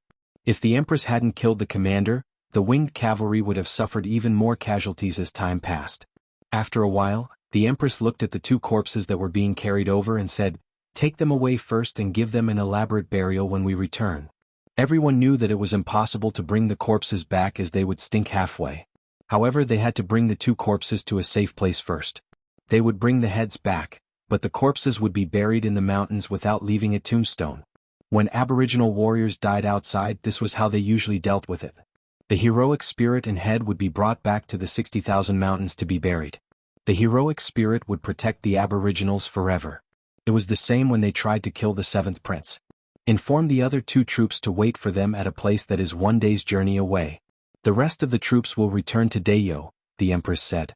"Yes, Your Majesty." "Should we inform General Hongwu?" Tingji asked. "Make the arrangements." The Empress waved her hand. Tingji immediately called for someone to contact the other troops. The rest of the troops also returned to look for their mounts. Many of them took a glance at Renbachien before they left. They wanted to see what kind of scoundrel made the Empress take such a risk for him. At this moment, Renbachien's mood was similar to René's in Saving Soldier René. His mood was somewhat complicated. The winged cavalry warriors had their own method of communication. It was an animal that was the size of a hummingbird. They were called Yinyao. There were two of them and they would live and die together. When one of them was released, it would automatically return to the other's side. It was very magical. No one knew how they found each other. In just a few moments, 5 or 6 pitch-black shifting birds flew out from the distance, quickly flying in different directions. Every troop had a few Yinyao birds in their hands. The other troops would then communicate with each other. After a while, many of the winged cavalry warriors returned with those giant goats. The 2 dead soldiers were tied to the backs of their mounts. When they saw the great Xia army just now, they immediately got down from their mounts and let them hide further away. These goats were also very smart. They didn't run too far away and waited by the side to graze. The so-called winged cavalry looked like cavalry, but in fact they were a group of infantrymen who rode on their mounts. After all, the restrictions on their mounts were too great, and they couldn't unleash their full strength. "Let's go back," the Empress said to everyone. Her voice spread across the entire battlefield. Her figure flashed and landed behind Renbachien. She then sat sideways on top of him. "Let's go." Many of the winged cavalry let out a strange cry that sounded very primitive and barbaric. One after another they followed behind Chishui.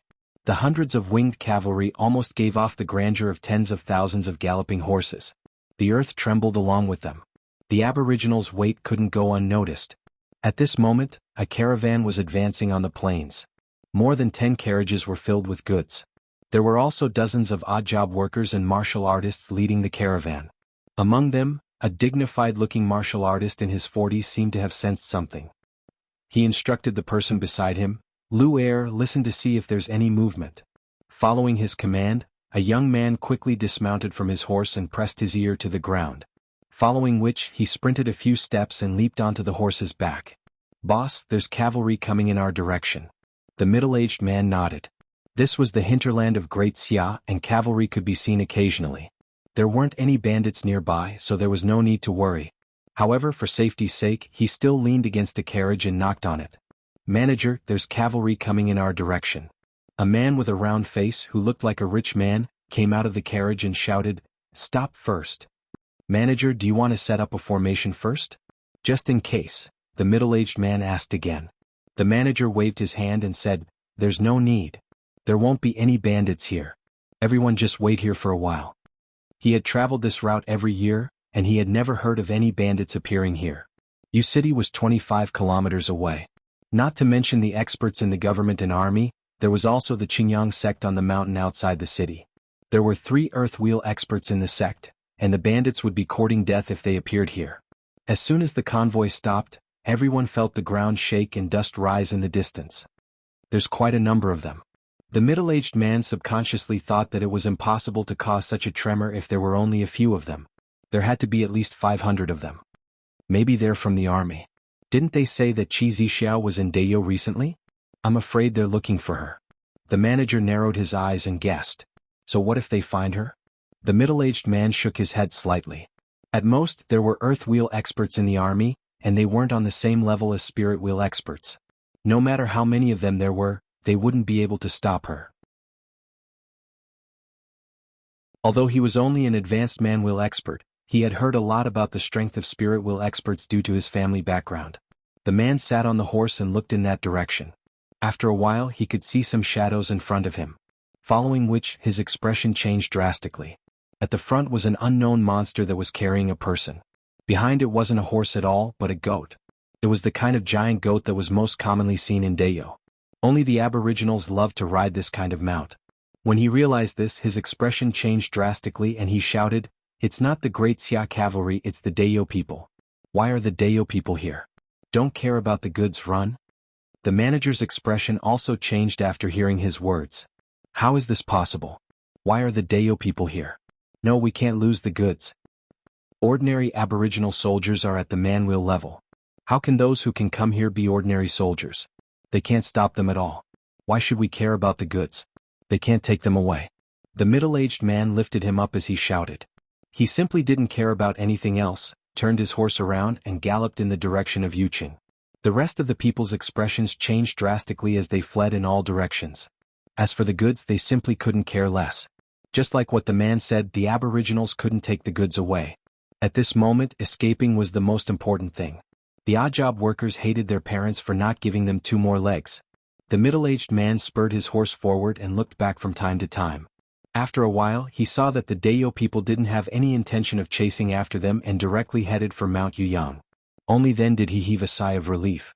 After all the aboriginals had entered Mount Yuyang, he then instructed, "Go and inform the officials of Yuqing." After waiting for a long time, he spurred his horse back. Ren Baqin sat on the back of Qi Shui and saw these people fleeing in all directions from afar. However, even if they didn't run, he couldn't be bothered with them. After all, so many defeated soldiers had fled just now, and those who should have been informed had already been informed. Everyone entered Mount Yuyang and ran all the way to the depths. Regardless of whether it was Qi Shui or those giant mountain goats, they were very good at running and jumping in the forest. The complex terrain of the forest didn't hinder them at all, and it was difficult for the Great Xia army to catch up. Everyone rested for a while every 2 hours. At night, they spent the night in the depths of Mount Yuyang. The Empress and Ren Baqin sat next to a bonfire.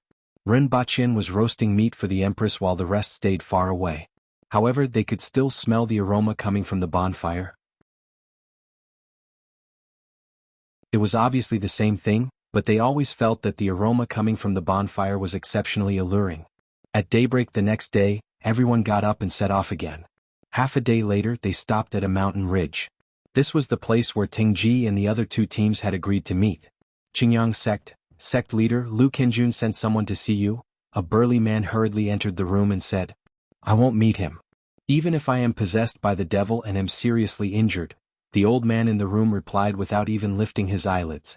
If he didn't know about this news, he might as well meet him. Since he already knew about it, he might as well close the door and refuse to meet him. "Sect leader? Why don't we meet him? In any case, we should at least listen to what he has to say." That burly man had a strange look on his face. How could the Qingyang sect's martial arts be possessed by the devil? Furthermore, the relationship between the Qingyang sect and the officials had always been pretty good. There was no need to be so extreme, right? Yesterday, a group of aboriginals entered Mount Yuyang. The old man saw that he was puzzled and casually told him about it. So what? The burly man didn't understand what was going on. Even though the aboriginals weren't weak, it shouldn't be to the extent of being scared to this extent just by hearing the name. Seeing that he was stupid, the old man shook his head angrily. "A group of more than 100 people, and all of them are Dayo's winged cavalry. Even the weakest among them is at the earthwill level like you and me. Among them, Qi Zixiao is also among them. Lu Kenjun is courting death by dragging our Qingyang sect into this. If you want to take a look, you can go ahead."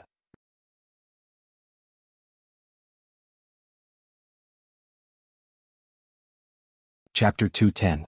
Ren Baqin, the Empress, and more than 100 winged cavalry warriors waited on the mountain ridge from noon until late at night. It was not until the next morning that one group arrived, but there was still no sign of the other group. The group of winged cavalry didn't encounter any trouble along the way, but they encountered a group of about 1,000 cavalry warriors on their way here. They were immediately killed and more than half of them escaped. Ren Baqin suspected that the group of winged cavalry warriors had encountered some trouble. For example, they encountered a large number of elite Great Xia soldiers like the group that he and the Empress had encountered. He was afraid that it would be somewhat dangerous. If they continued to wait, the Great Xia army might have already received the news and set up camp outside. However, he didn't bring it up. He was the one who had the least right to speak here. The Empress was here for him, and these winged cavalry warriors were here to look for the Empress. Could he suggest not to wait anymore? Unless he had no other choice, Ren Baqin knew that he would absolutely not say it.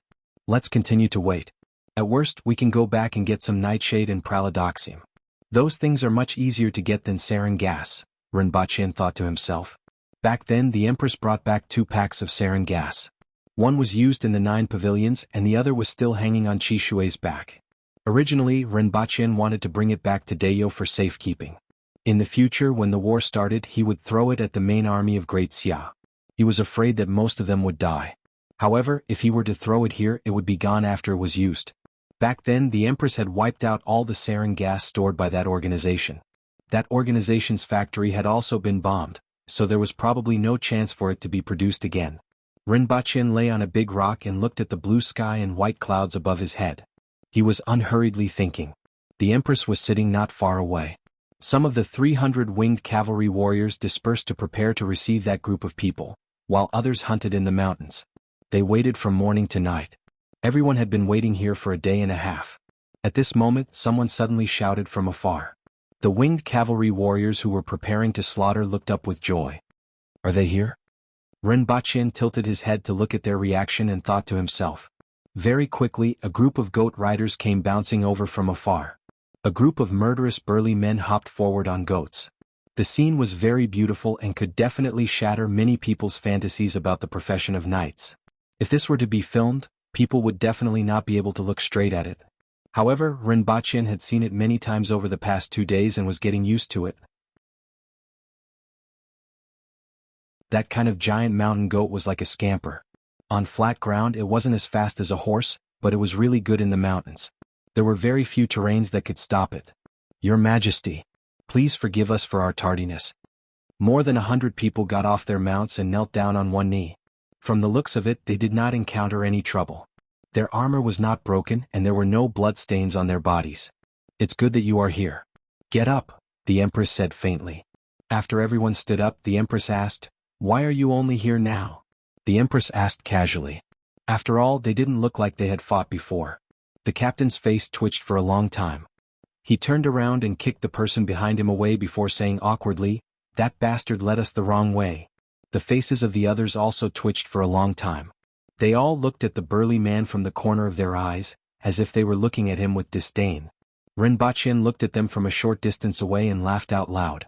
If they weren't enemies, this group of fellows were actually rather simple and honest and cute. Even though they had the halo of being a pig teammate most of the time. Let's rest first. We will set off tomorrow morning. The Empress waved her hand to let them find a place to rest. Rinpoche pondered for a long time, moved closer to the Empress and said, "It has already been 3 days. There are still 2 more days before we return. How long more do we have to walk in this mountain?" The Empress called Tingji over and inquired about it. Only then did she know that based on everyone's speed, they still needed 1.5 days to descend the mountain. Then they would use half a day to pass through the plains and enter the next mountain range. Will the Great Xia army be waiting for us there? Rinpoche inquired. Tingji revealed his white teeth and said, "We will just kill them all before heading over." After that? How do we go? Rinpoche asked again. Tingji looked at the Empress before replying, "After that we will enter Mount Lianin. After going over it we will reach a gorge called the Falling Moon Gorge. There is a big river blocking the way. The widest part of the river is more than 1 kilometer. Furthermore, the river is turbulent and there are strange fish that eat people. There will probably be Great Xia soldiers blocking the way. Furthermore, according to the time, the experts from Great Xia will probably arrive by then. However, the good thing is that Hongwu will probably send experts from the army to wait for everyone there. After passing through that gorge, it will be the border. On the contrary, there won't be many intercepting forces there. This was because if they mobilized their army to intercept them, Dayo wouldn't just sit and watch. They would directly bypass Chiuyun Pass and destroy their anus. The commander-in-chief of Great Xia definitely wouldn't dare to do that. And no matter what, a small portion of manpower wouldn't be a match for over 400 winged cavalry warriors. Therefore, the most dangerous place was actually at the Falling Moon Gorge. After Rinpoche heard what Tingji said, he became pensive. Previously, with just the 2 of them, they didn't need to prepare too much. With Qi Shui's speed, they didn't need to worry even if they took a detour. Now that there were so many of them, even though they were stronger, they were a bigger target. It was very easy for them to be tracked down. In that case, just like what Tingji said, there would definitely be a fierce battle later on. After Tingji left, Rinpoche said to the Empress, "Why don't I go back now? This way I can still go back once before we reach the Falling Moon Gorge and bring back some things. At the very least, I definitely need the antidote for the sarin gas. If it's according to what Commandant Ting said, I'm afraid that we will have to use up the remaining sarin gas at the Falling Moon Gorge." All right. The Empress looked at him and nodded her head. At this moment, there were still a few hundred winged cavalry warriors around. With the Empress overseeing this place, she naturally couldn't leave with him. After informing the Empress, Rinpoche found a secluded place and immediately disappeared. No one noticed him. That night, when they were having dinner, everyone realized that the scoundrel who had always been by the Empress's side had disappeared. However, everyone didn't care about it. If that guy was going to die, everyone would still applaud and celebrate. At this moment, the Empress sent someone to inform everyone to set off tomorrow. After all, Qi Shui's speed was very fast. Furthermore, it wouldn't be a problem for it to travel day and night in the mountains. They would still be able to make it in time to set off at night. When Ren Baqin returned to Earth, he immediately appeared in the living room. Before he could do anything, he heard someone talking in the Empress's room. Without thinking, he knew that it was the housekeeper. Fortunately, the housekeeper wasn't in the living room at this moment. Otherwise, he would have scared the hell out of her. In the past, it was still alright. He would come once every 3 days and it would always be in the middle of the night. Ever since he could choose between 2.5 to 5 days, the time of departure and return was no longer fixed. He couldn't guarantee that he would suddenly appear in front of the housekeeper one day.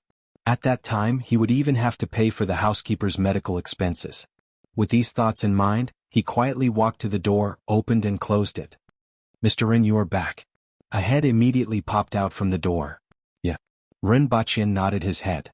He minded his own business and went up to the second floor. He took a bath first and pondered what he should bring along as he bathed. It would be great if he had the strength of 800 kilograms like the Aboriginals. A ton of TNT could even flatten half a mountain, let alone the Great Xia army. If the Empress fired a Gatling gun with 700 to 800 kilograms of bullets, he could sit on Qi Shui and play the background music. The background music of bravely charging into Deadly Island would suffice. It was a pity that he only had the strength of 160 kilograms, which was the strength of an ordinary man. Those who did manual labor often had more strength than him.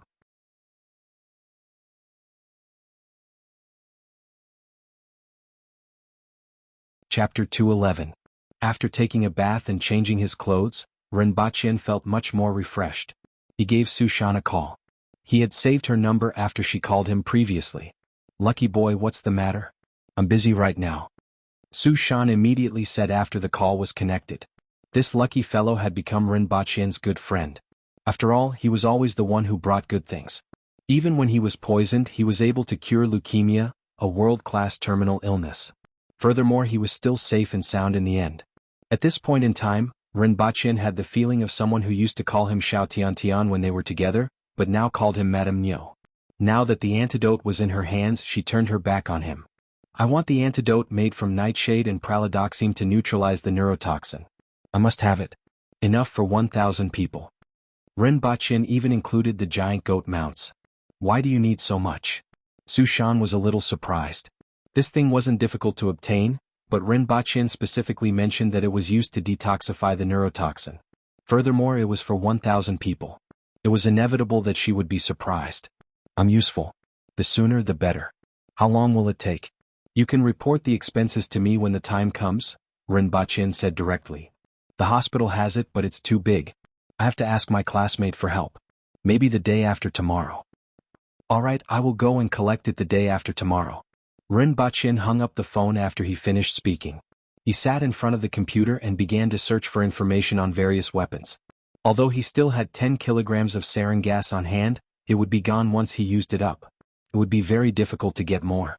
He looked up the modern fog on the internet. In fact, there were many things that could be used, such as white phosphorus bombs and solid gasoline bombs. They were not heavy, but they were very lethal. This was especially true for the soldiers outside the bunker. The people of this world had no concept of what this thing was, nor did they know how to avoid it.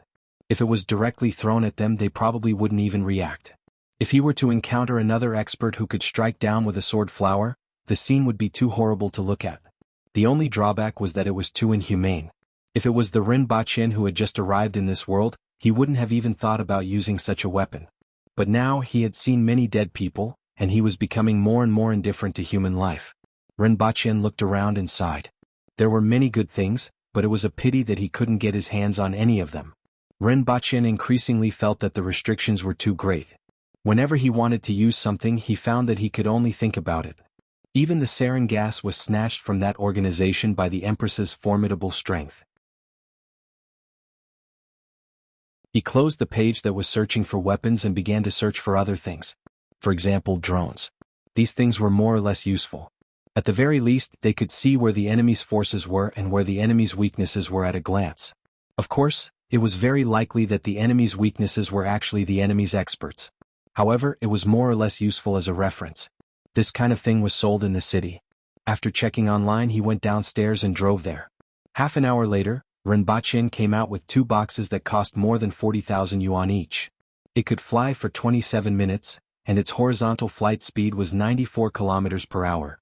In other words, it could travel more than 20 kilometers in a single direction before returning. It was much more powerful than what Rinpoche had imagined. However, the wireless signal of the drone could only travel 5 kilometers at most. This was the current limit. Moreover, there were no satellites or networks, so it could only send back pictures.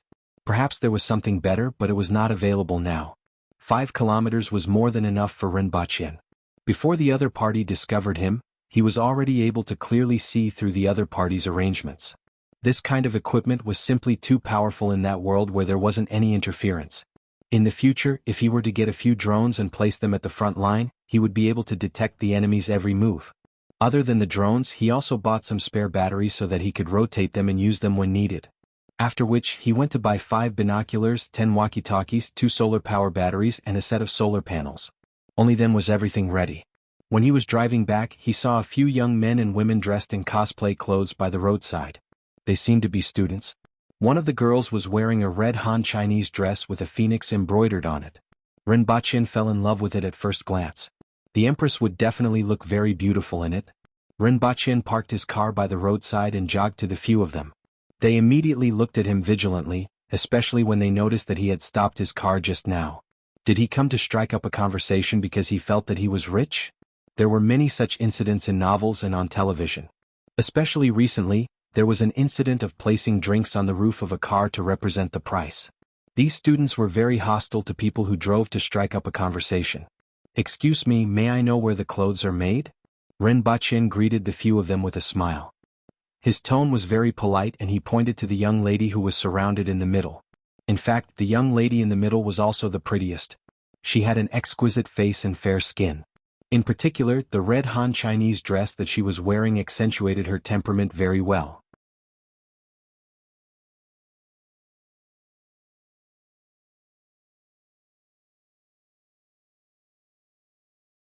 Chapter 212.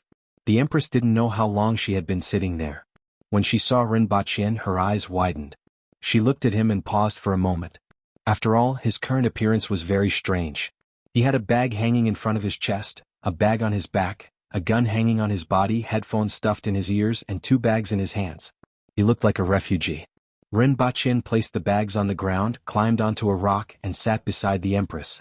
He took out a headphone and stuffed it into her ear. Then he said warmly, "Have you waited for long?" The Empress ignored him and listened to the music coming from the headphone. There were too many things in that world that she had not come into contact with. She wouldn't be too surprised by anything she saw now. In any case, Rinpoche would explain it to her. A warm female voice was transmitted into her ears. Although she couldn't understand the meaning, the melody was very warm. This was a very healing song. If the name was translated, it would be called a gentle poem. Rinpoche used to like listening to it and wanted to share it with the Empress. Sharing something that he liked with the Empress was a kind of joy to him. The two of them sat on the rock and listened to the gentle song. The impending battle seemed to have gone far away from them. The mountain breeze was much warmer. "It's a very strange language," the Empress said. "It's from a small island nation in the east of our world. Some things are still valuable." Rinpoche naturally wouldn't say what the most valuable thing was. He would be beaten to death. "What is it singing?" the Empress asked again. Although the melody was a little strange, it was common in that world.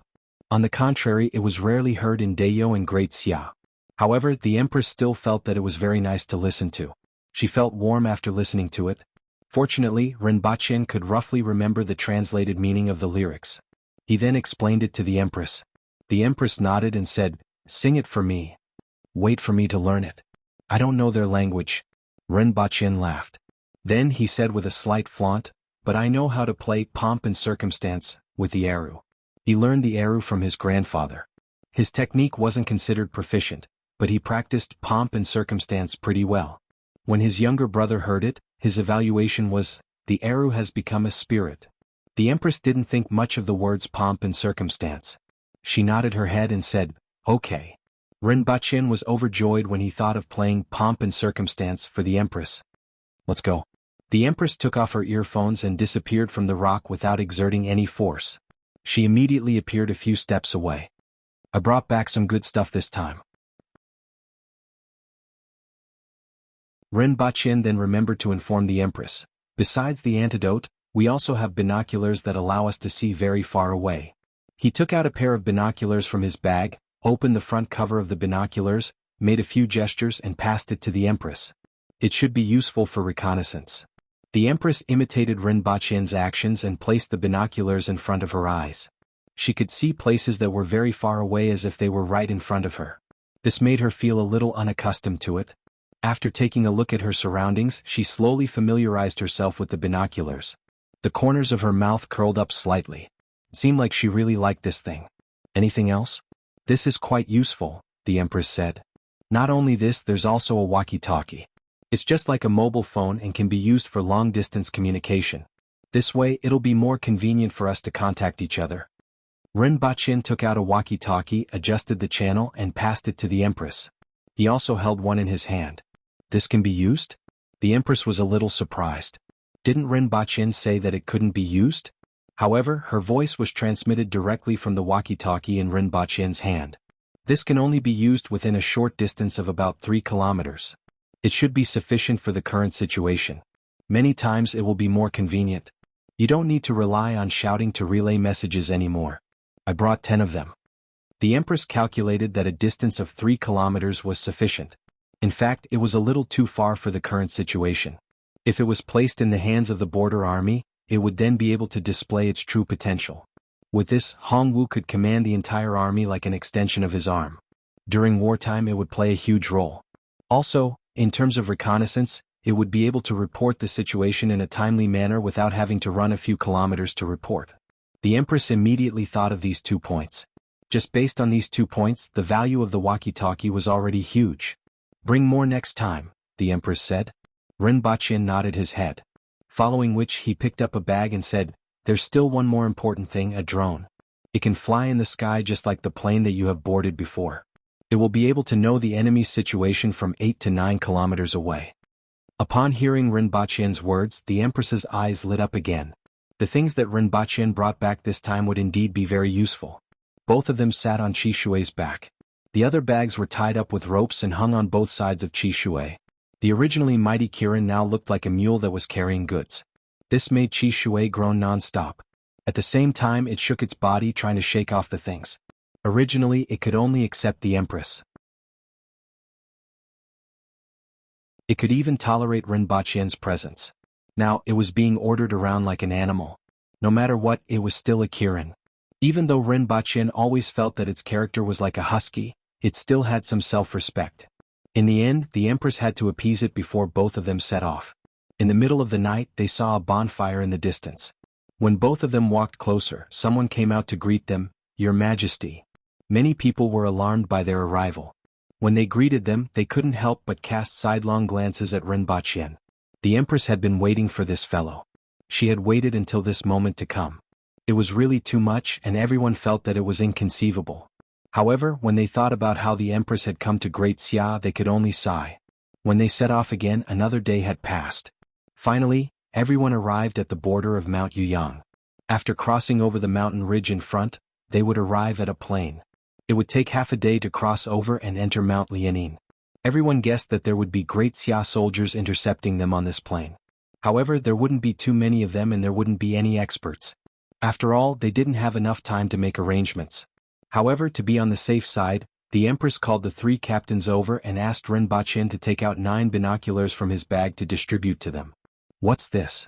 For the past few days, everyone had ignored Rinpoche. At this moment they finally asked. 10x binoculars. If you can see a small dot 500 meters away but can't see clearly what it is, this binoculars can zoom in on that object to a range of 50 meters. Simply put, it allows you to see further and see things that are 10 times further away. Rinpoche explained to the 3 captains. Looking at their bewildered expressions, he had no choice but to place the binoculars in front of his eyes to demonstrate to everyone. Then he passed the binoculars to them for them to try. With a puzzled look on his face, Tingji took the binoculars and placed them in front of his eyes to take a look. He couldn't see anything, it was as if it was blocked by something. Rinpoche looked at Tingji, who was using the binoculars to look at himself. He helplessly pointed to a distant place and said, "Look over there." Tingji turned the binoculars in a certain direction and immediately got a shock. The thing that was tens of meters away seemed to be right in front of his eyes. It made his hands tremble and he almost threw the binoculars away. Rinpoche passed the other two binoculars to the other two captains. When the two of them saw Tingji getting a shock, they were somewhat baffled. In the end, when they used the binoculars to look at the distant things, their reactions were exactly the same as Tingji's. It was as if the head of the person that was tens of meters away was right in front of their eyes. Looking at the three of them hugging the binoculars as if they were treasures, Rinpoche took out another pair of binoculars and demonstrated to them how to adjust the magnification. Only after this did the few of them know how to use the binoculars. Soon after, they held the binoculars and looked into the distance, having a great time. One could imagine the shock that the binoculars brought to the people of this era. Its value was simply too great. After a long time, they put down the binoculars and looked at Rinpoche again. No matter what, this was really a good thing. The surprise that Rinpoche gave them was not over yet. Next, he took out a night vision goggles. He only brought one with him.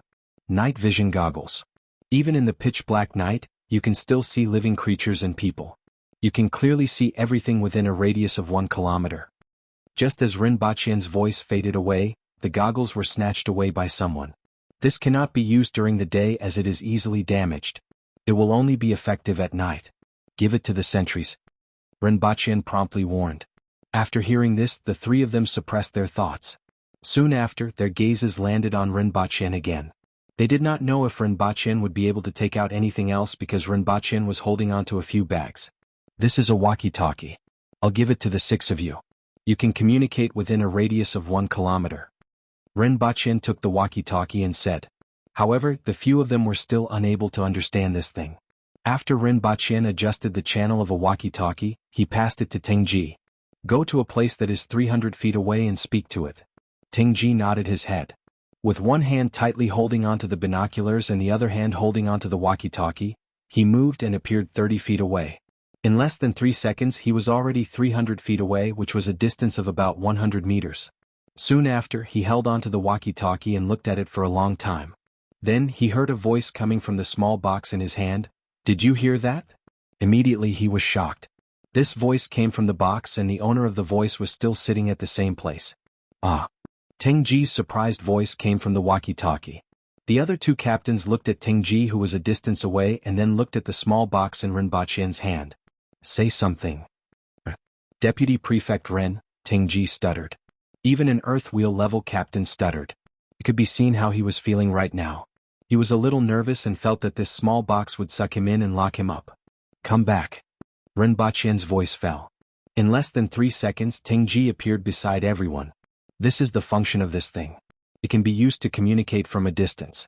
However, it can only be used for 12 hours. After that, it needs to be recharged. Therefore, it can only be turned on when it is needed and switched off when it is not in use. Rinpoche demonstrated to everyone. This time, everyone looked at Rinpoche as if they were looking at a deity. Originally, they didn't understand why Her Majesty found such a weakling and even took such a huge risk to come to Great Xia for him. After everyone received the Empress, they viewed Rinpoche with hostility. However, at this moment, those thoughts were already thrown out of their minds. Rinpoche casually took out these few things that they had never seen or heard of before, and they were already shocked.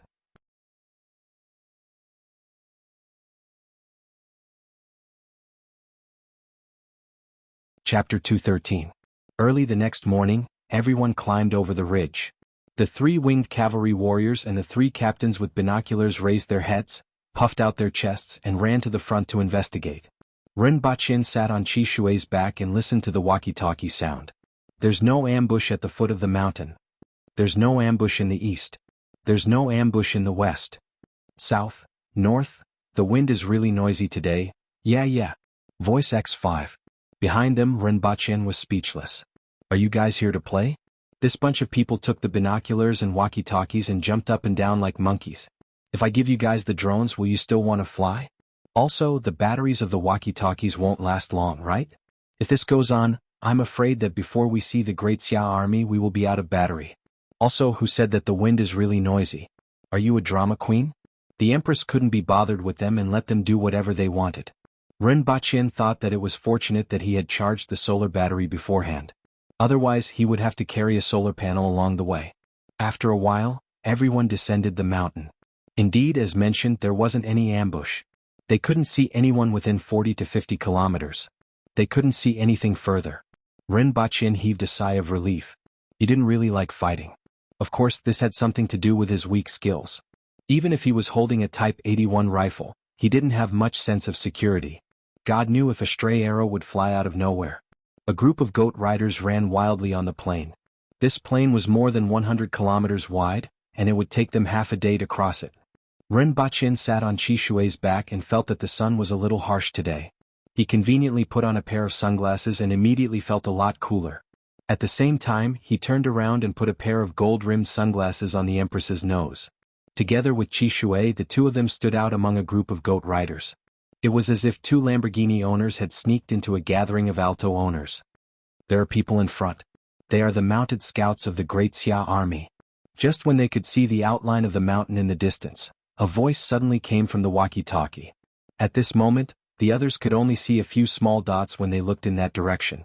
If they didn't pay attention, they wouldn't be able to detect them. However, they could see clearly with binoculars that a few mounted scouts dressed in Great Xia's military uniforms were in front of them. They were standing on their horses and looking in this direction. After all, hundreds of goat knights stirred up a lot of dust when they ran past, and it could be seen from afar.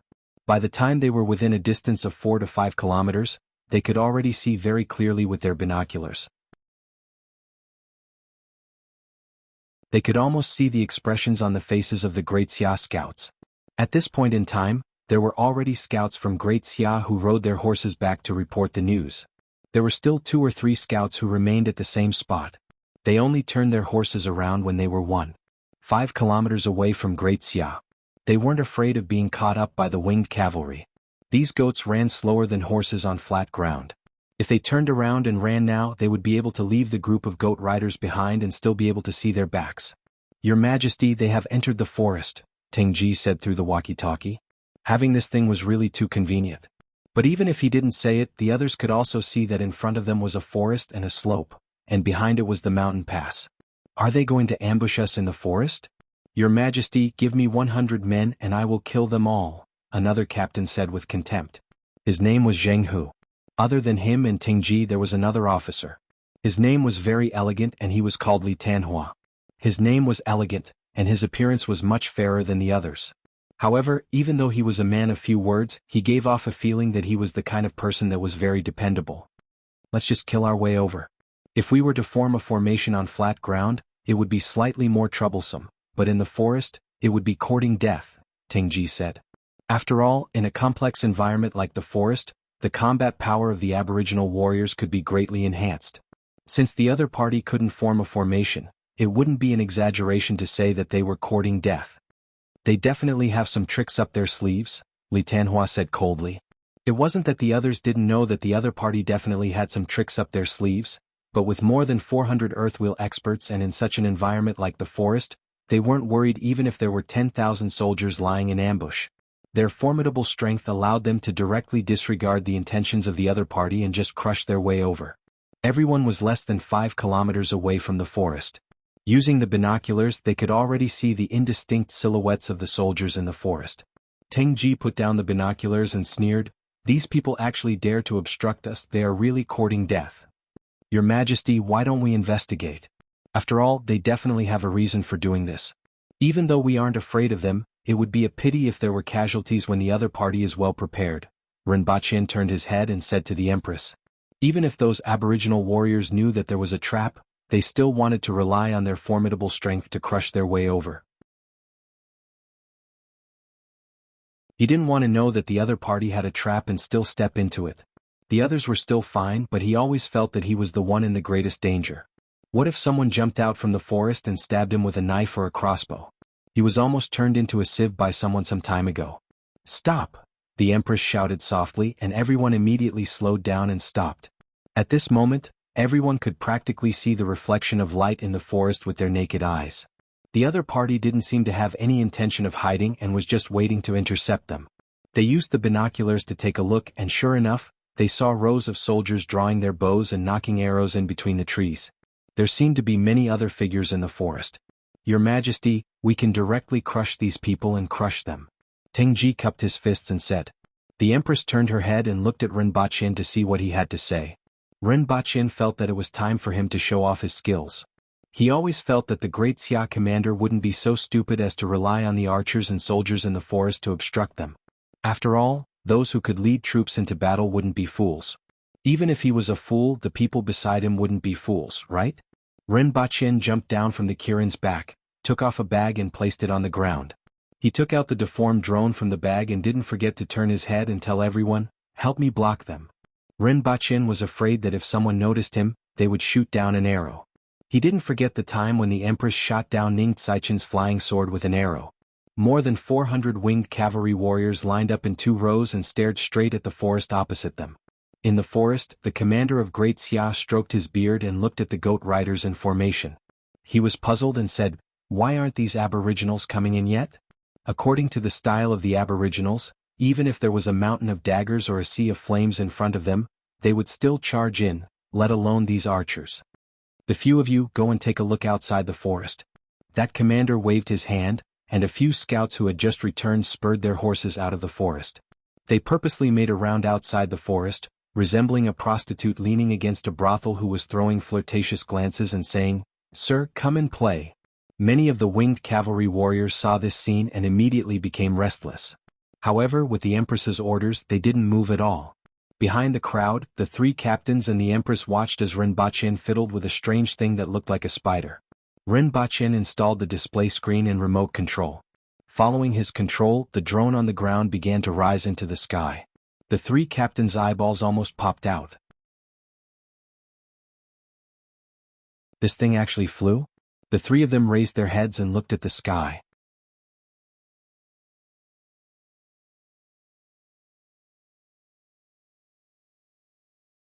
Chapter 214. At this moment, Rinpochen was controlling the remote control. At this moment, the drone could no longer be seen. Following his control, a bird's eye view of the forest appeared on the screen.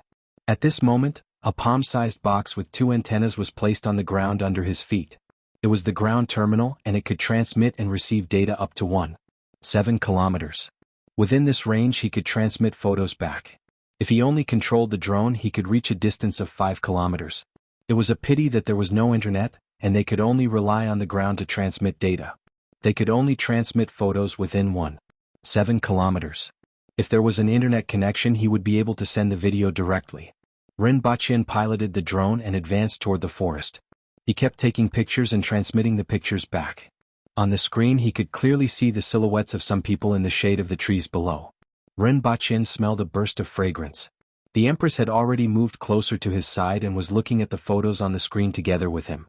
The 3 captains were anxious, but they didn't dare to get close to the Empress because they didn't know what they could see. As the distance of the drone exceeded the data transmission range of the ground station, the screen stopped at the last photo. Rinpochen zoomed in on the lower left corner of the location map and focused on flying the drone to take photos. He would check it again when the drone returned. Many of the winged cavalry warriors turned their heads to look when they heard the noise of the drone taking off just now. They saw that strange-looking thing fly into the sky and then disappear. Out of curiosity, they turned their heads to look at Rinpochen, who was concentrating on piloting the drone. Previously, the walkie-talkies and binoculars were already an eye-opener for them. In just one day, more than 400 people already knew about it. Their opinions of Rinpochen immediately changed significantly. At this moment, everyone was curious about what Deputy Prefect Ren was up to. At this moment in the forest, the great Xia general had a suspicious look on his face. Those aboriginals had stopped a few kilometers away and hadn't moved at all. What exactly were they doing? Even when the scouts went out for a spin they didn't react. Something was wrong. Unable to restrain himself, he landed on a tree branch and looked into the distance. Unfortunately he could only see some small black dots and nothing else. As soon as he descended from the tree, a messenger ran over from behind. "Adjunct Liu, the commandant is asking what happened?" Those aboriginals stopped moving a few kilometers away. "I'm also very puzzled. However, since we are guarding the mountain pass they must pass through here. Otherwise they will have to make a big detour. Inform the commandant that as long as they arrive, they will act according to the plan." This general was Lu Kanjun, who was refused an audience with the Azure Yang sect master. He was also the one who proposed the ambush. The commandant was the highest-ranking military officer in the vicinity of Yu City. He was in charge of a total of 4,000 soldiers and horses. In Great Xia there were more than 100 of such military stations. They were distributed in various cities of Great Xia, with a maximum of 6,000 soldiers and a minimum of 2,000 soldiers. As for the county towns, the military would send a battalion of 750 soldiers to be stationed and rotated there. On the other hand, a team of 150 soldiers was stationed in an ordinary county. This time, the county commandant had gathered all the troops from Yu City, including the troops stationed in the various counties. This was because the higher-ups had already passed down in order to keep Qi Zixiao in Great Xia no matter what. Qi Zixiao and the winged cavalry had entered Mount Yuyang, which was right next to Yu City. They had no choice but to come. Otherwise they would be accused of avoiding the battle. Not only would they be beheaded, but their entire families would also be exiled. As for the sect leader of the Azure Sun sect, he was currently with the county commandant. His head was about to roll on the ground, so why would he care if he saw him or not? On the second day the army sent troops to surround the Azure Sun sect. They would either send reinforcements or kill the Azure Sun sect first. His head was about to fall to the ground, so why would he care about anything else? Ren Baqin maneuvered the drone and circled above the forest. It flew deeper into the forest for a distance before turning back. A group of winged cavalry warriors turned their heads and watched the drone land behind them. Their hearts were scratching like a cat. What exactly was that thing? In particular, the three captains were as anxious as monkeys. Ren Baqin ignored them, took out the memory card from the drone, inserted it into the card reader, connected it to the tablet computer on the remote control, and began to look at the photos taken by the drone. The first few photos were taken at the beginning and not much could be seen. However, as the drone gradually went deeper into the forest, more and more things could be seen through the shade of the trees. Ren Baqin's fingers stopped on the tablet computer. He looked at a photo and exclaimed in surprise. Following which, he enlarged the photo and saw a scarecrow in the shade of the trees. It was wearing the uniform of a Great Xia soldier, and it was really difficult to recognize it from afar. Looking back at the previous photo, he saw that only the first few rows of soldiers in the forest were real, while the rest were scarecrows. Since Ren Baqin could see it, the Empress could naturally see it as well. Her eyes revealed a suspicious look. What were they doing with these dummies in the forest? Ren Baqin continued to flip through the photos. From time to time he would delete some photos that were blocked by the trees. At the same time he enlarged some other photos for a closer look. Look here, there's a horse-tripping rope. And here these people dug a hole here but they didn't cover it well so it's exposed. And here there's a beast trap. Ren Baqin enlarged the photos while talking to the Empress. Not far away, when the three captains heard their conversation, they felt as if their hearts were being scratched by a cat. The words, "I want to take a look," were written all over their heads. As he saw more and more photos, Ren Baqin always had a doubt in his heart. It was impossible for the other party to only arrange a few hundred people to intercept them, right? If they only set up those traps they would at most hinder their advance. Then what was their purpose? "There are people here," Ren Baqin suddenly said. He saw many soldiers halfway up the mountain in the depths of the forest. In front of them there were many large stones and freshly chopped tree trunks. In addition there were also many wooden barrels. Some of the soldiers were holding long spears and some were carrying bows. All the soldiers had a piece of cloth tied to their arm. It was colorful and varied. After going through more than 10 photos in a row, there were at least 1,000 people waiting halfway up the mountain. It seemed like they were ready. As he continued to look, he saw a lot of firewood in the gaps between the rocks and the bushes at the bottom of the mountain. Are they going to set a fire? Ren Baqin looked at the scattered firewood and felt a little puzzled. As the drone began its return journey, Ren Baqin's eyes widened when he saw another angle of view. Behind the trees in the forest, there were many small wooden barrels. There were also scattered firewood in the surroundings. In particular, on both sides of the path that everyone was taking, there were not only firewood and wooden barrels, but also a small number of archers lying in ambush on the trees. All of these were captured clearly. Ren Baqin immediately knew what the other party was going to do and guessed what was in those wooden barrels. If there wasn't any firewood he might not have thought of it. However, with the addition of firewood it was too obvious. Furthermore, he knew what was going on with the cloth tied to the arms of those Great Xia soldiers.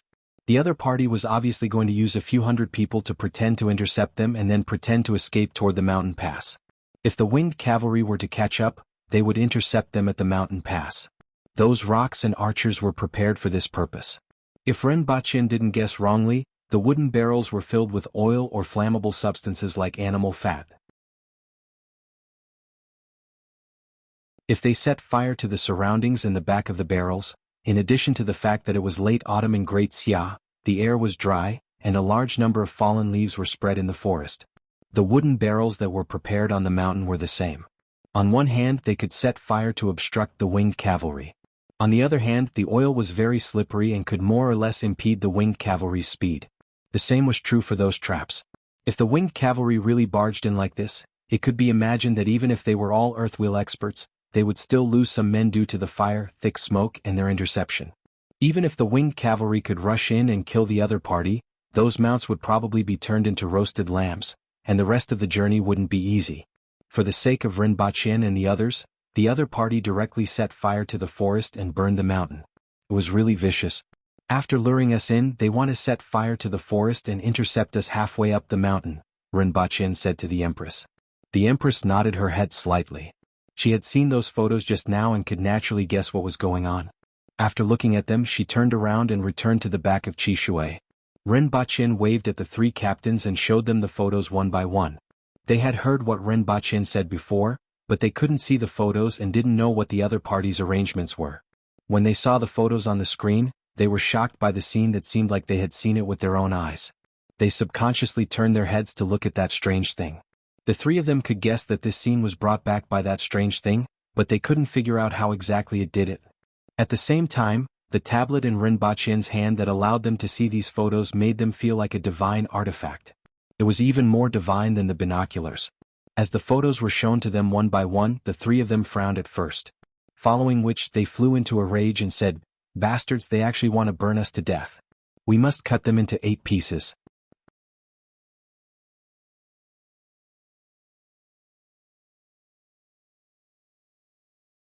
Chapter 215. The Great Xia army didn't expect that their deployment had been completely exposed. Furthermore, they didn't expect that there were drones in this world. They were still waiting there bitterly. The drone was too small at an altitude of a few hundred meters, and it didn't have any aura, so it was very difficult to detect. Even if there was a buzzing sound, they would think it was made by mosquitoes because the sound was too soft because it was too far away. Renbachin and a few captains were gathered in a circle. If it weren't for the drone that recorded everything, they would have stepped into a trap even if they knew it was a trap without looking back. The way of thinking of the Aboriginals was to not care about what was in front of them or what was under their feet. They would just trample over it. It was not without reason that the Aboriginals' population did not increase much in the 70 years since the founding of the nation. Although their confidence in their strength allowed them to be fearless, there were many times when they would become a sharp blade in the hands of their opponents. Just like this time, if they had directly stepped in, then even if they killed all the opponents, their mounts would have died, and there would have been a certain number of casualties. Afterwards, when he had to walk to the Falling Moon Gorge, his physical strength and other aspects would definitely decrease. If he had to face the obstruction of the Falling Moon Gorge, he would be in great danger. Fortunately, they had discovered it in advance. Earth's technology and drones had contributed. "Your Majesty, let me take 50 people in and kill all the archers in the front. The others will circle around from the sides. As long as we kill all the people who are preparing to ignite the fire, their preparations will not be a threat. As long as the forest at the foot of the mountain doesn't catch fire, even if they set it on fire, we'll still be able to retreat in time," Jianghu requested. "And then? The forest is full of fallen leaves. As long as they catch fire, they won't be extinguished in a short period of time," Renbachin interrupted. "Then what should we do?" Jianghu turned his head and glared at him. His eyes were like copper bells. "There's no use glaring at me. You should think of a better solution," Renbachin said as he casually waved his hand. When he first arrived in Dayo, he saw that the Aboriginals were all tall, strong, and valiant. After a long time he had gotten used to it. It was unlikely that they would bite him. If we take a detour, it will take more than half a day. However, the mounts won't be able to last that long. They also need to rest, so I'm afraid we'll have to walk for another day. One more day of delay means one more day of preparation for the Falling Moon Gorge, Li Tanhua said.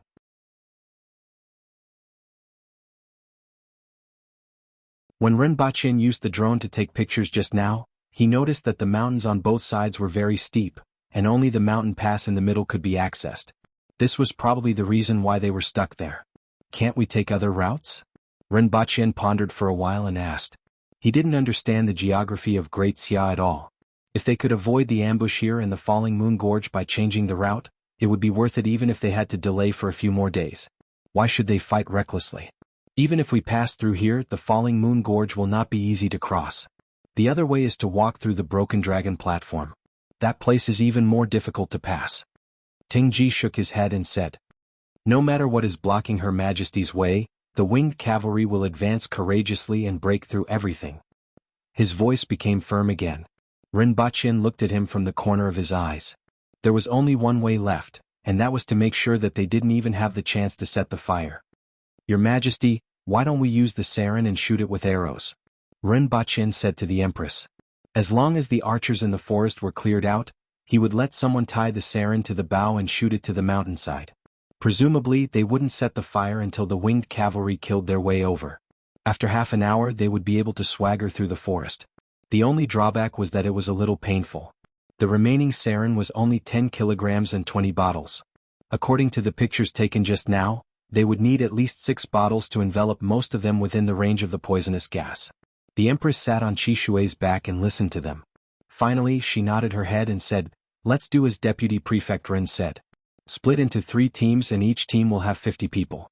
Clear out the Great Xia soldiers in the forest and bring me a bow. Yes, Your Majesty. Once the Empress gave the order, the 3 of them immediately obeyed. They first went to find the best bow for the Empress. It was a cowhorn bow made from bamboo, cow horns and animal tendons. There was also a bag of metal arrows. In Dayo, bone arrows were very common. It was easy to obtain materials, but metal arrows were relatively rare. This set of bow and arrows belonged to Li Tanhua. Normally he wouldn't bear to use those arrows. The Empress nocked an arrow and aimed at the sky. Just as the imposing aura rose from her body, she suddenly dropped it. Everyone only heard the vibrating sound of the bowstring. In the next second, a bird directly fell from the sky. Someone ran over to pick it up and saw that there was a hole in the bird's body. However, the arrow was nowhere to be found. Soon after, the 3 of them led 50 people each and an additional 50 people to follow behind them. They ran all the way until they were 500 meters away from the forest. The maximum range of the man-wheel archers in the Great Xia army was 800 steps, which was equivalent to 400 meters. At this moment, everyone stopped their mounts outside the firing range, flipped over and landed on the ground. Then they pulled out their swords and screamed as they ran wildly into the forest. The 50 people behind them were in charge of guarding the mounts. When the distance between the 150 people and the forest was reduced to 350 meters, a sound was heard from the forest. Hundreds of arrows pierced through the air and shot out from the forest with a cold glint. Tingji took the lead and brandished his long sword to cut down all the arrows that were shot at him.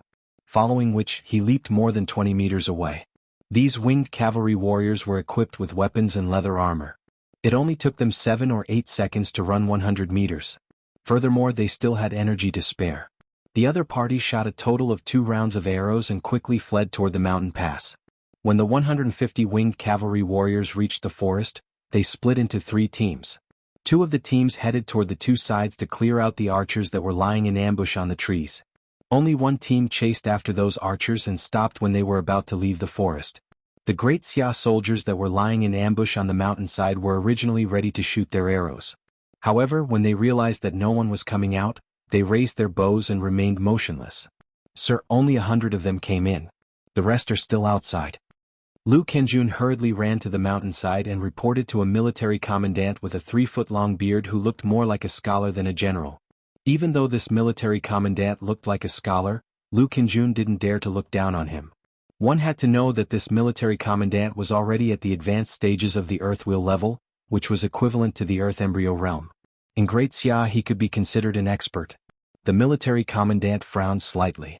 He didn't expect that the other party would actually give him such a difficult problem. More than 100 people had entered the forest. Should they start the fire or not? After thinking for a while, he opened his mouth and said, "Increase your vigilance. When they appear, use boulders and rolling logs to block them. 4,000 people have the geographical advantage. How could they not be a match for more than 100 people? As long as they are slightly hindered, the follow-up troops will come in and set the forest on fire." However, he didn't see any winged cavalry soldiers. Instead, he saw a long arrow that was shot not far away and a bottle that was tied to the arrow.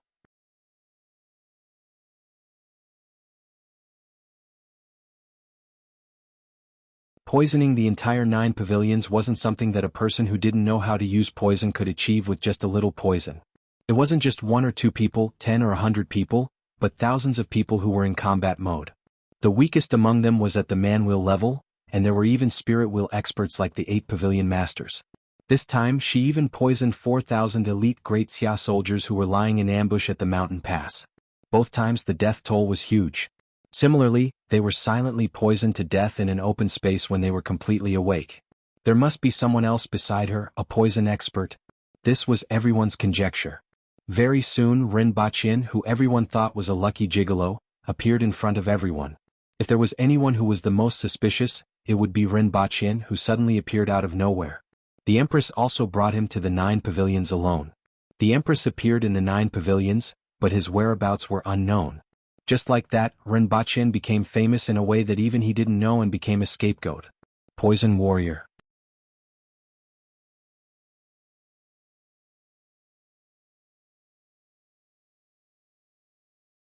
Chapter 216. Ren Baqin sat on Qi Shui's back in a daze.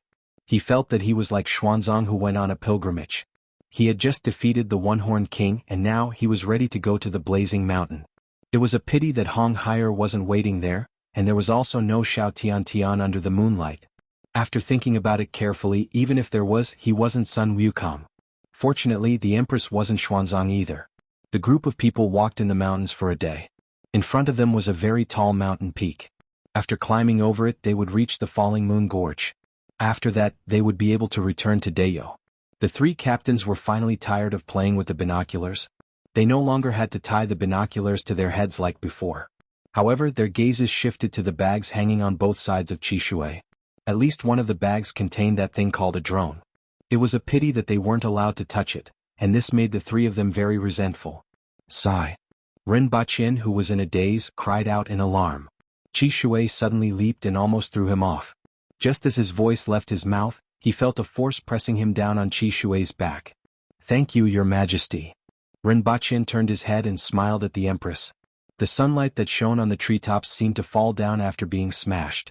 Specks of sunlight shone on the Empress's body. The Empress was wearing earphones and listening to music from a music player. This was considered a form of entertainment during the journey.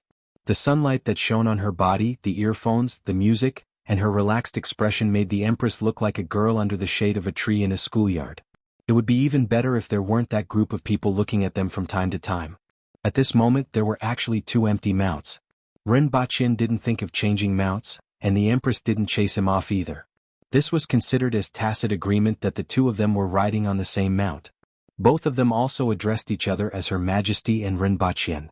They didn't talk much on normal days, but there seemed to be a certain atmosphere between the 2 of them that isolated the rest of the people. This made many winged cavalry warriors feel like they had eaten a mouthful of dog food every time they looked at them. More than one of them was thinking of going to the mountains to find a woman they liked and getting married after they returned. After another day they climbed over the mountain in front of them. After descending the mountain there was a large river. The water surface was hundreds of meters wide, and the current was rapid. The sound of the river could be heard from afar. "There's someone on the other side," Ting Ji shouted from the side. Ren Baqin raised his binoculars. Sure enough, there was a great Xia soldier on a horse looking over at them. It seemed like he was specially waiting here. Turning the binoculars to the side, he could see that not far upstream and downstream, there was a soldier following them. "It's specially waiting for us," Li Tanhua said casually. He reached out to touch the bow but found nothing. Only then did he remember that the bow was still in the Empress's hands. The Empress didn't care that they were watching. In any case, she couldn't hide it from them, so she just let them be. Ren Baqin went forward to take a closer look at the river. It was very muddy. After all, the current was so rapid that it would definitely bring up the mud in the river. It was impossible to see the bottom of the river. "Deputy Prefect Ren, be careful. There are strange fishes in the water," Tingji reminded him. Now Ren Baqin was a fragrant steamed bun again. "What kind of strange fish are they?"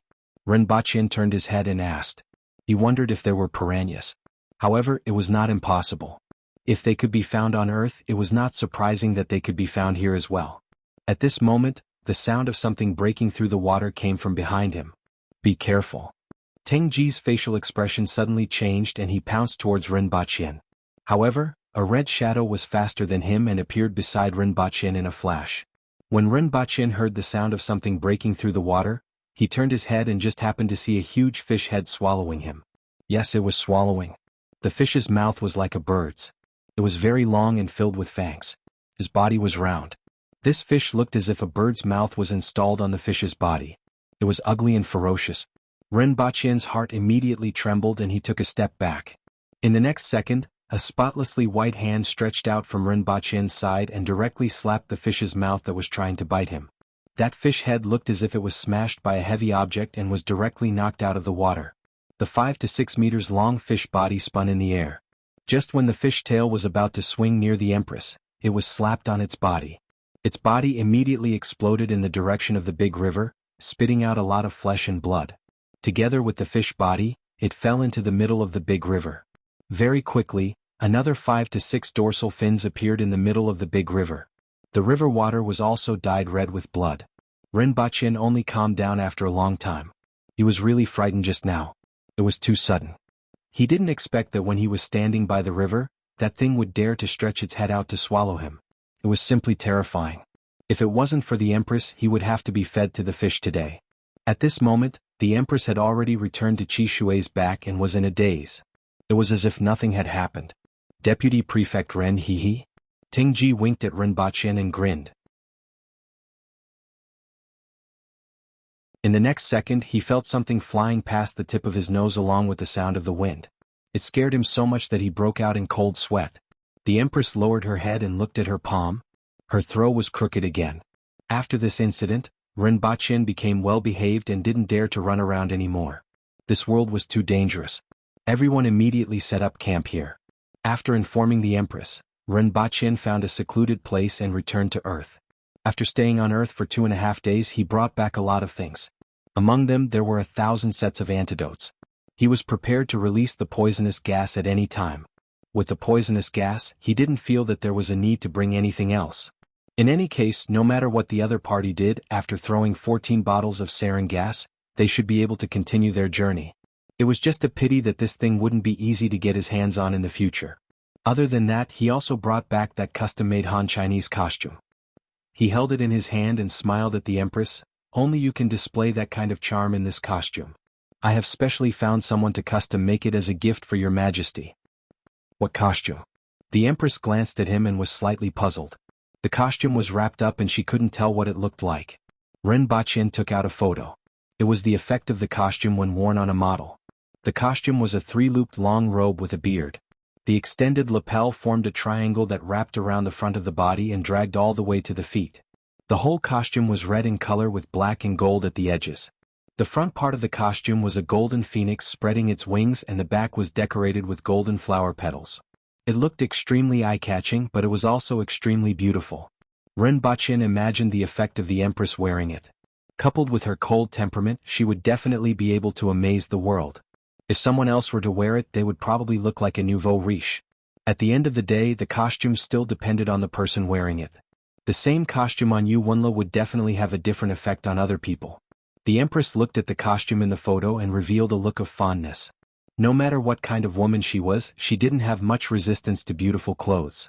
She then asked Rinpochen to keep the costume in his bag and try it on when he returned. Rinpochen carried the things back to the crowd. Everyone was aware of his disappearance last night. After all, he was always with the Empress when they pitched camp at night. This morning they didn't set off because they were waiting for him. Everyone didn't know where he went and felt that this person was even more mysterious. The river was called the White Dragon River. Legend has it that there used to be a white dragon stirring up trouble in the river. The Falling Moon Gorge was situated on both sides of the White Dragon River. It was about 300 meters high and below it was the surging White Dragon River. At this moment, on one side of the Falling Moon Gorge, tens of thousands of soldiers were scattered and resting. A dignified-looking old man stood on a rock and looked at the other side of the river. Yesterday afternoon, they arrived at the White Dragon River and pitched camp. This morning they didn't set off at all. This made him a little puzzled as to what the other party was planning. Zhumu elders, I will have to trouble you this time. If it succeeds, I will ask for credit for you. After a while, the old man got down from the rock and said to the two skinny old men who were sitting cross-legged not far away. Upon closer inspection, the two of them looked exactly the same. The only difference was that one of them had a bamboo embroidered on his sleeve while the other had a tree embroidered on his sleeve. After hearing what he said, the Zhumu elders opened their eyes and nodded slightly. These two were very famous in Great Xia. Even though they weren't ranked in the top 10 experts, they were ranked 11th.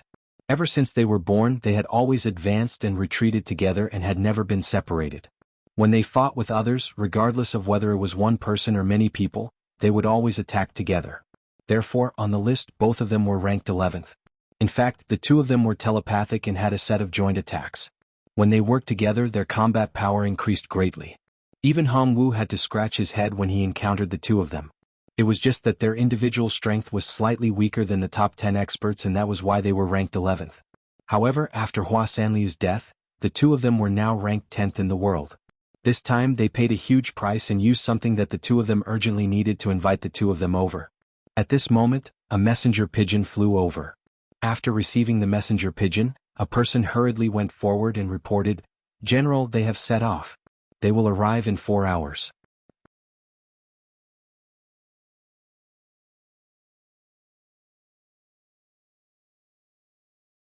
Chapter 217. Ren Baqian sat on Chishue's back as they walked upstream along the White Dragon River. As the terrain got higher and higher, the distance between the two banks became narrower and narrower. "In front of us is the Falling Moon Gorge," Tingji reminded. At this moment, the road that had been straight all along the river suddenly took a turn, increasing the distance between them by quite a bit. After walking for some distance, Ren Baqian saw many flags fluttering in the distance. There were quite a few of them, and the words of this world were written on them. At the same time, he also saw what the so-called Falling Moon Gorge looked like. He saw that the Falling Moon Gorge extended forward on both sides, and below it was a mountain wall that extended backward all the way to the bottom. Above them, the two protruding mountains almost merged together. The closest point was only 3 meters away, but it was also extremely narrow, only a meter wide. At the same time, there was a rope bridge connecting the two sides. Here, the winged cavalry's mounts could directly jump over, but only one at a time. It was the same for the rope bridge. After reaching the opposite side, they passed through a narrow path that was a few meters long and gradually expanded to both sides, forming a large piece of flat land. At this moment, the army of over 10,000 stood there densely, stretching all the way to the forest in the distance. Flags were fluttering in the air. The 10,000-strong army stood there in neat formation, and a murderous aura assaulted their senses. If they wanted to go over now, they could only jump over one by one and face the enemy's army head-on. Needless to say, as long as the other party fired a volley of arrows at one person, even an earthwheel expert would have to suffer. The main problem was that it was too narrow. Only one person could jump through at a time, and then they would be focused on. When Ren Baqian saw this scene, he felt that it was spectacular. Soon after, he smacked his lips. The other party was simply breaking the rules. Without the poisonous gas, he really couldn't think of how to pass through. Even Tingji, Jianghu, Li Tanhua and the others had solemn expressions on their faces as they carefully observed the opposite side with their binoculars. The Empress squinted her almond-shaped eyes and curled her lips. Even though Great Xia wouldn't suffer a huge loss if this group of people were to perish here, they would at least feel some heartache, right? After all, with such a neat formation and murderous aura, one could tell that they were elite soldiers who had been through hundreds of battles. Chizi Xiao. An old man in armor shouted as he galloped out from the opposite formation. "I am Jia Yugong, I have been waiting here for a long time." Zhang Hu immediately scolded, "Old thief, how can you call His Majesty's name directly? That's the Emperor of Deyo, not the Emperor of Great Xia." Furthermore, whether or not I can return to Deyo and continue to be the Empress still depends on whether or not my subordinates agree. Jia Yugong laughed heartily. 100 battles. 100 battles. The opposing army immediately drew out their long sabers, raised their arms and shouted in unison.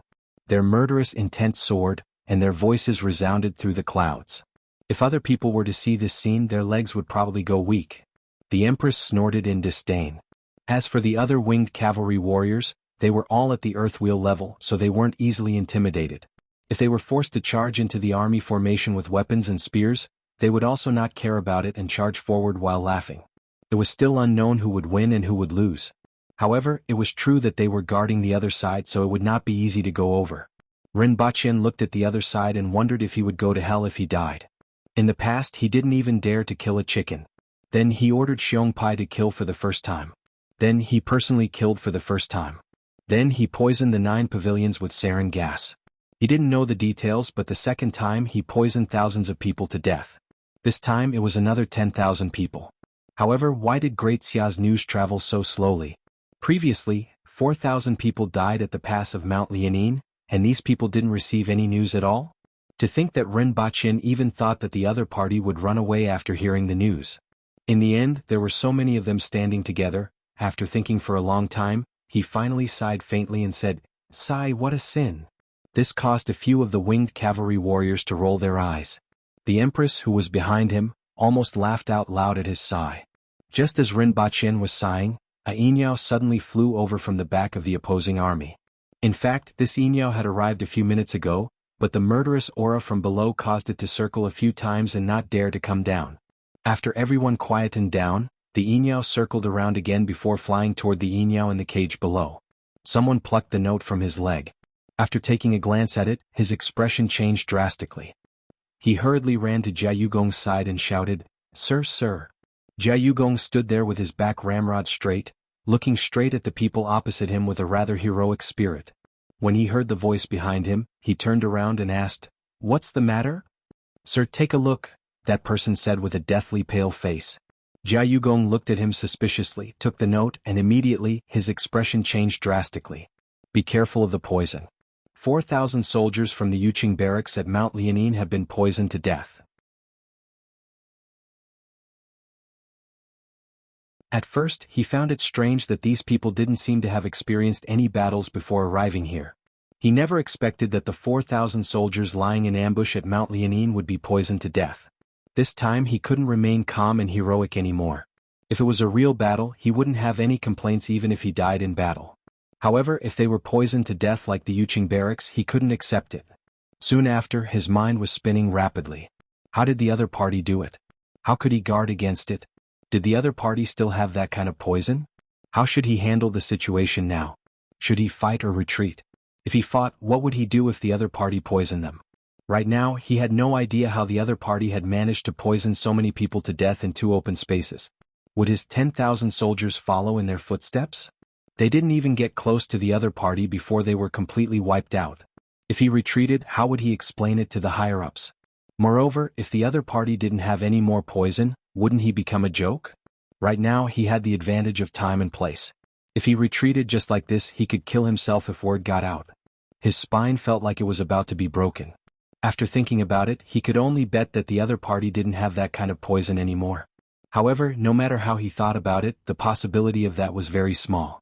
At this moment, an arrow pierced through the air and flew directly in their direction. In an instant, it shot into the army formation. Not shooting myself? But the army formation? Jia Yugong was puzzled at first. Then, an idea flashed in his mind and he shouted, "The first 5 rows spread out to the sides and get into formation at the back of the army." As soon as Jia Yugong shouted, the front line of the army formation became slightly chaotic. At this moment, another arrow was shot into the army. Jia Yugong was even more certain that the other party's arrow was poisoned. At the same time, he noticed that the arrow seemed to have something on it. At this moment, he was almost certain. 6 rows, 7 rows spread out. Those who break the formation will be killed. Jia Yugong shouted again, and all the soldiers in the front line who were called out flowed around the army formation and got into formation at the back. After the Empress shot 2 arrows, she stopped just as she was about to shoot the 3rd arrow. Given the situation, even if she shot the remaining 12 bottles of poison, it wouldn't be very effective. This Jia Yugong was a little troublesome.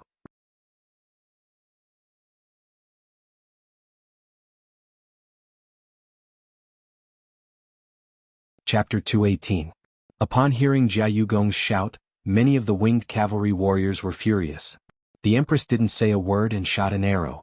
There wasn't a bottle of sarin gas tied to the arrow. In an instant, the arrow arrived in front of Jia Yugong's face. Jia Yugong suddenly placed his long saber horizontally in front of him. A loud clang resounded throughout the battlefield. Jia Yugong couldn't stand still and retreated 7 or 8 steps before he managed to stabilize himself. Looking at the center of his saber, there was a dent in the arrow and the arrow was smashed into pieces.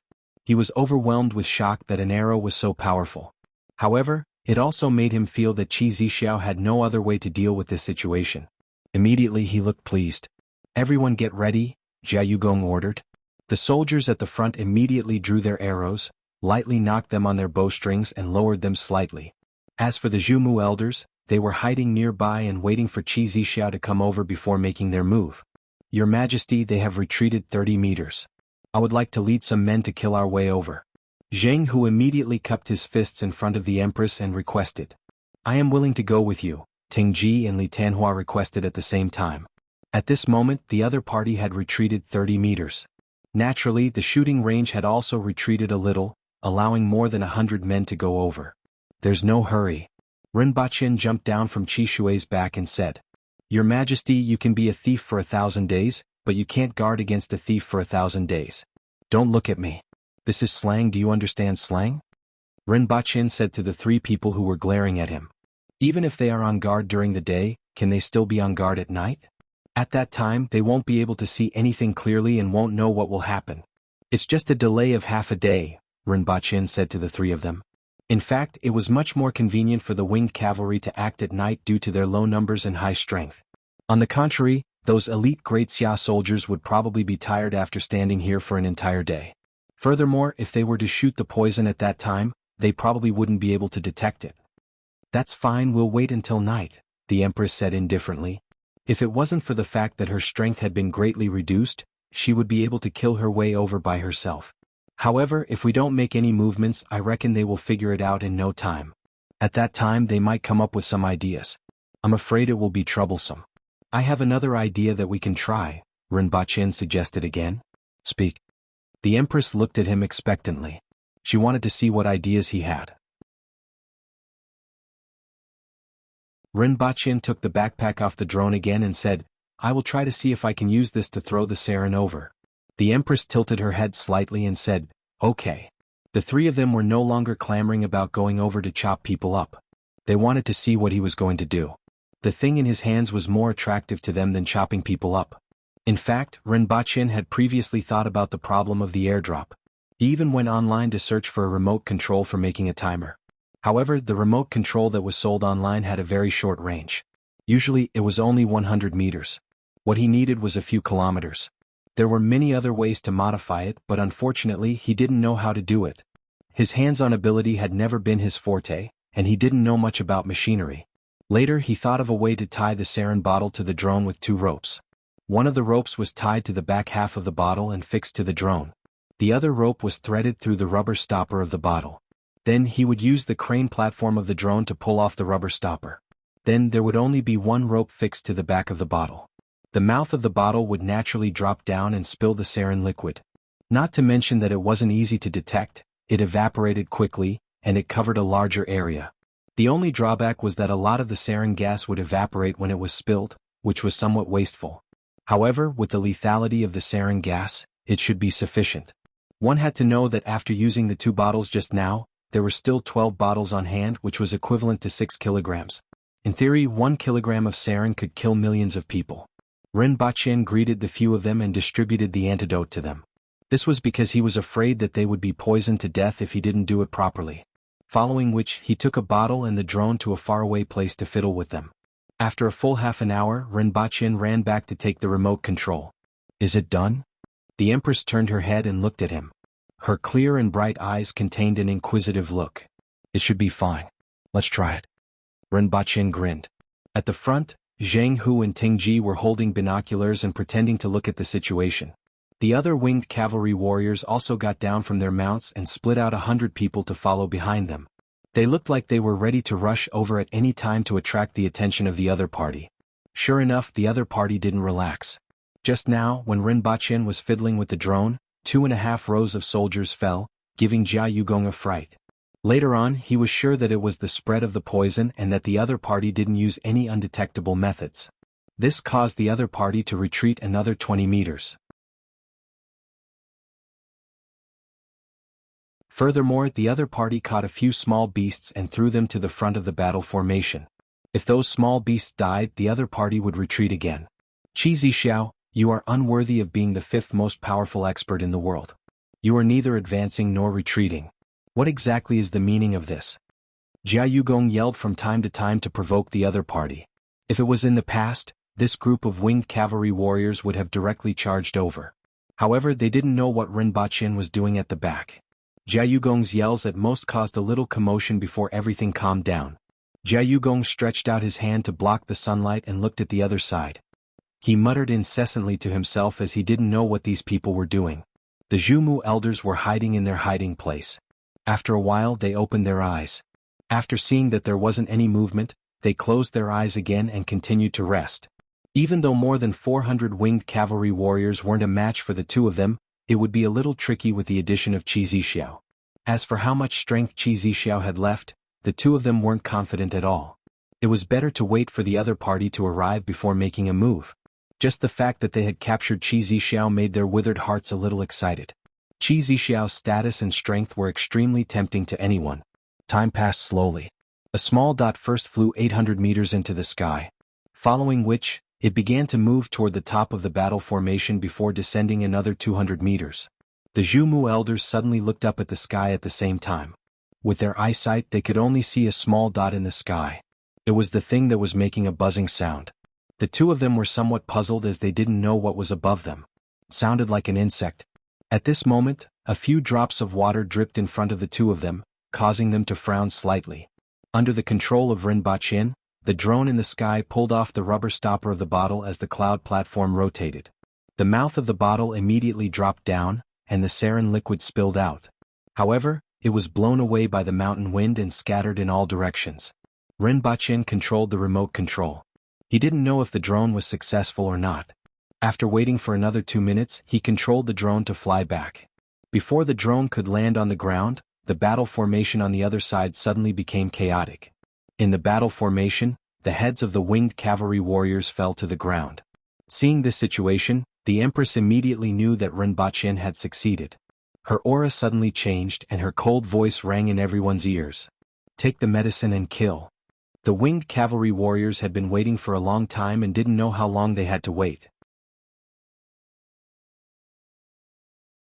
Just when they were feeling anxious, they heard this voice and were immediately overjoyed. After taking the medicine one by one, they ran to the edge of the battle formation, jumped up, and directly leaped toward the opposite side while shouting, "Kill!" At the same time, the Empress transformed into a red shadow and leaped over everyone's heads.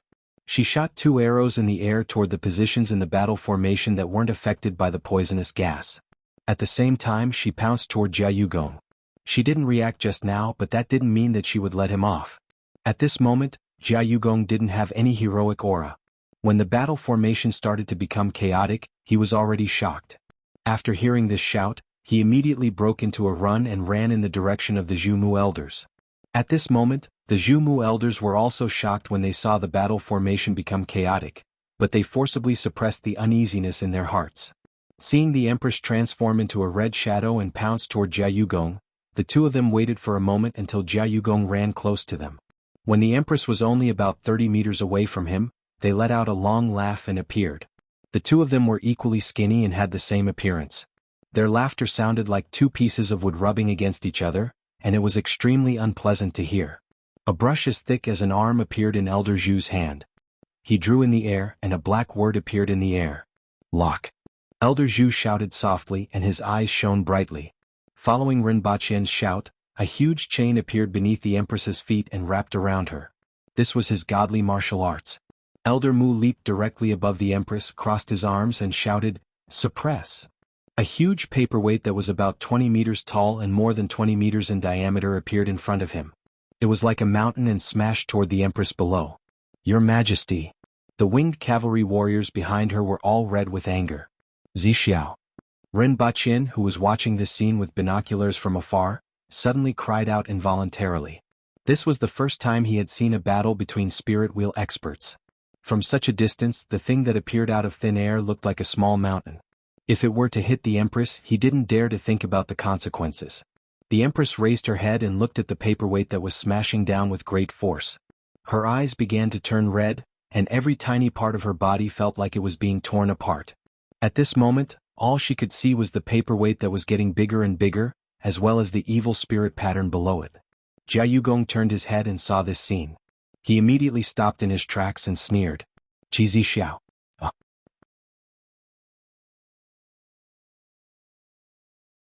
Jia Yugong calmed down and was about to shout something when he saw Elder Mu holding his throat and suddenly falling to the ground. The paperweight in the air also turned into countless pieces and dissipated. Elder Zhu's body swayed and fell to the ground as well. The black chain and bamboo brush disappeared at the same time. Before Chizi Xiao could finish shouting, this sudden change almost made him choke to death. In front of everyone he shouted, "Ha!"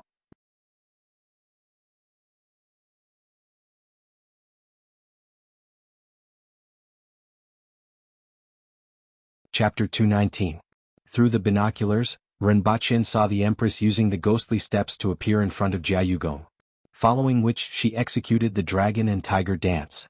Her movements were so skillful and smooth that it made him gasp in amazement. Jia Yugong couldn't block it at all. He was thrown into the sky like a broken sack, and his body was no longer recognizable as human. "Your Majesty!" Ting Ji and the others chased after him.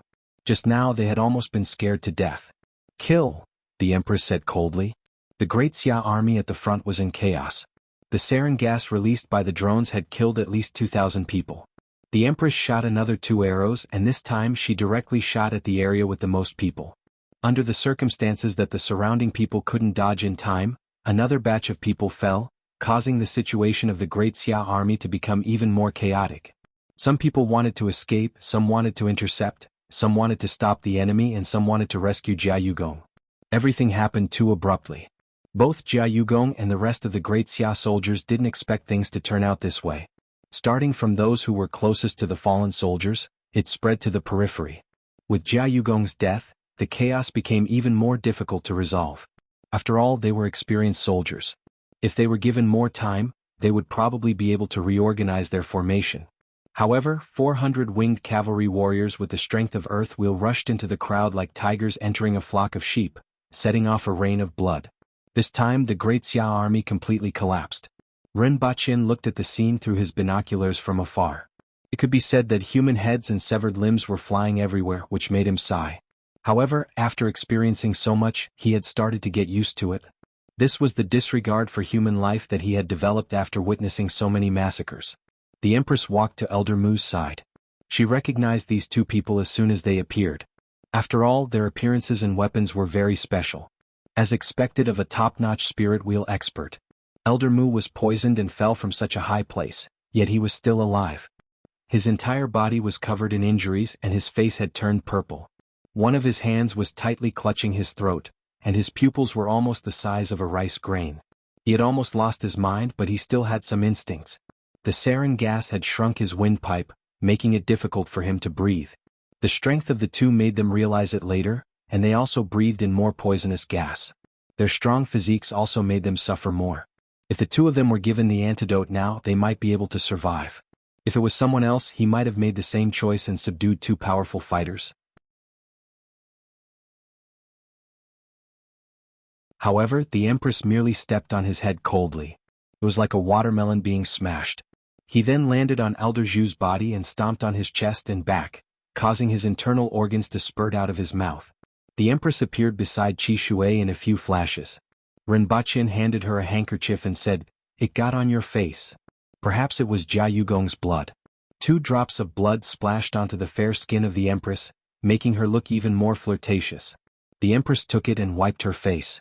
However, not only her face but her body and feet were also stained with blood. Especially her skirt, which carried the smell of blood. Clothes? The Empress's expression became much gentler after returning. Renbachin took out the custom-made Han costume, and the Empress jumped down from the cliff. Below the cliff, which was about 300 meters high, was the surging river.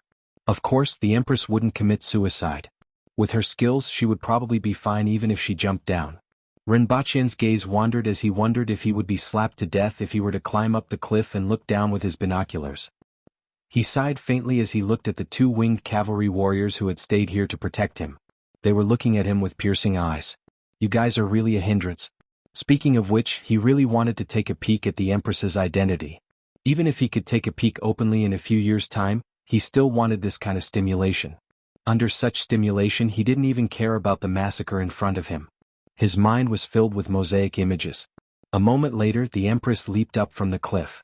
She was a gorgeous lady wearing a crimson robe with a golden phoenix spreading its wings and appeared in front of Rinpoche. Just as Rinpoche had expected, after the Empress changed into this gorgeous robe, no one could take their eyes off her. Her hair was a little wet and it looked like she had just washed it.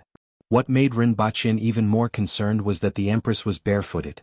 After tapping on a rock, she flew onto Qi Shui's back. At that moment, Rinpoche seemed to have seen a jade-like foot.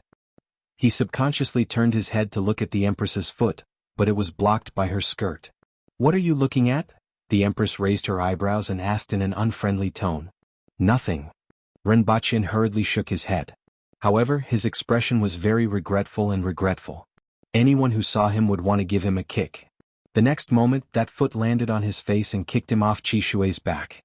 Rinpoche cried out in pain and fell to the ground. His limbs were spread out and he was not in a hurry to get up. His gaze wandered around a few times, but he didn't see anything that he wanted to see. At this moment he began to feel that Qi Shui was really too much of a hindrance. He had completely forgotten how much he liked Qi Shui in the past. It was a classic example of calling people Xiao Tian Tian in front of flowers and under the moonlight. In fact, when the Empress was on Earth, it wasn't that he didn't see her feet. In this world there were many hot women who wore animal skin skirts. Naturally, there wasn't such a custom as to be afraid of being seen.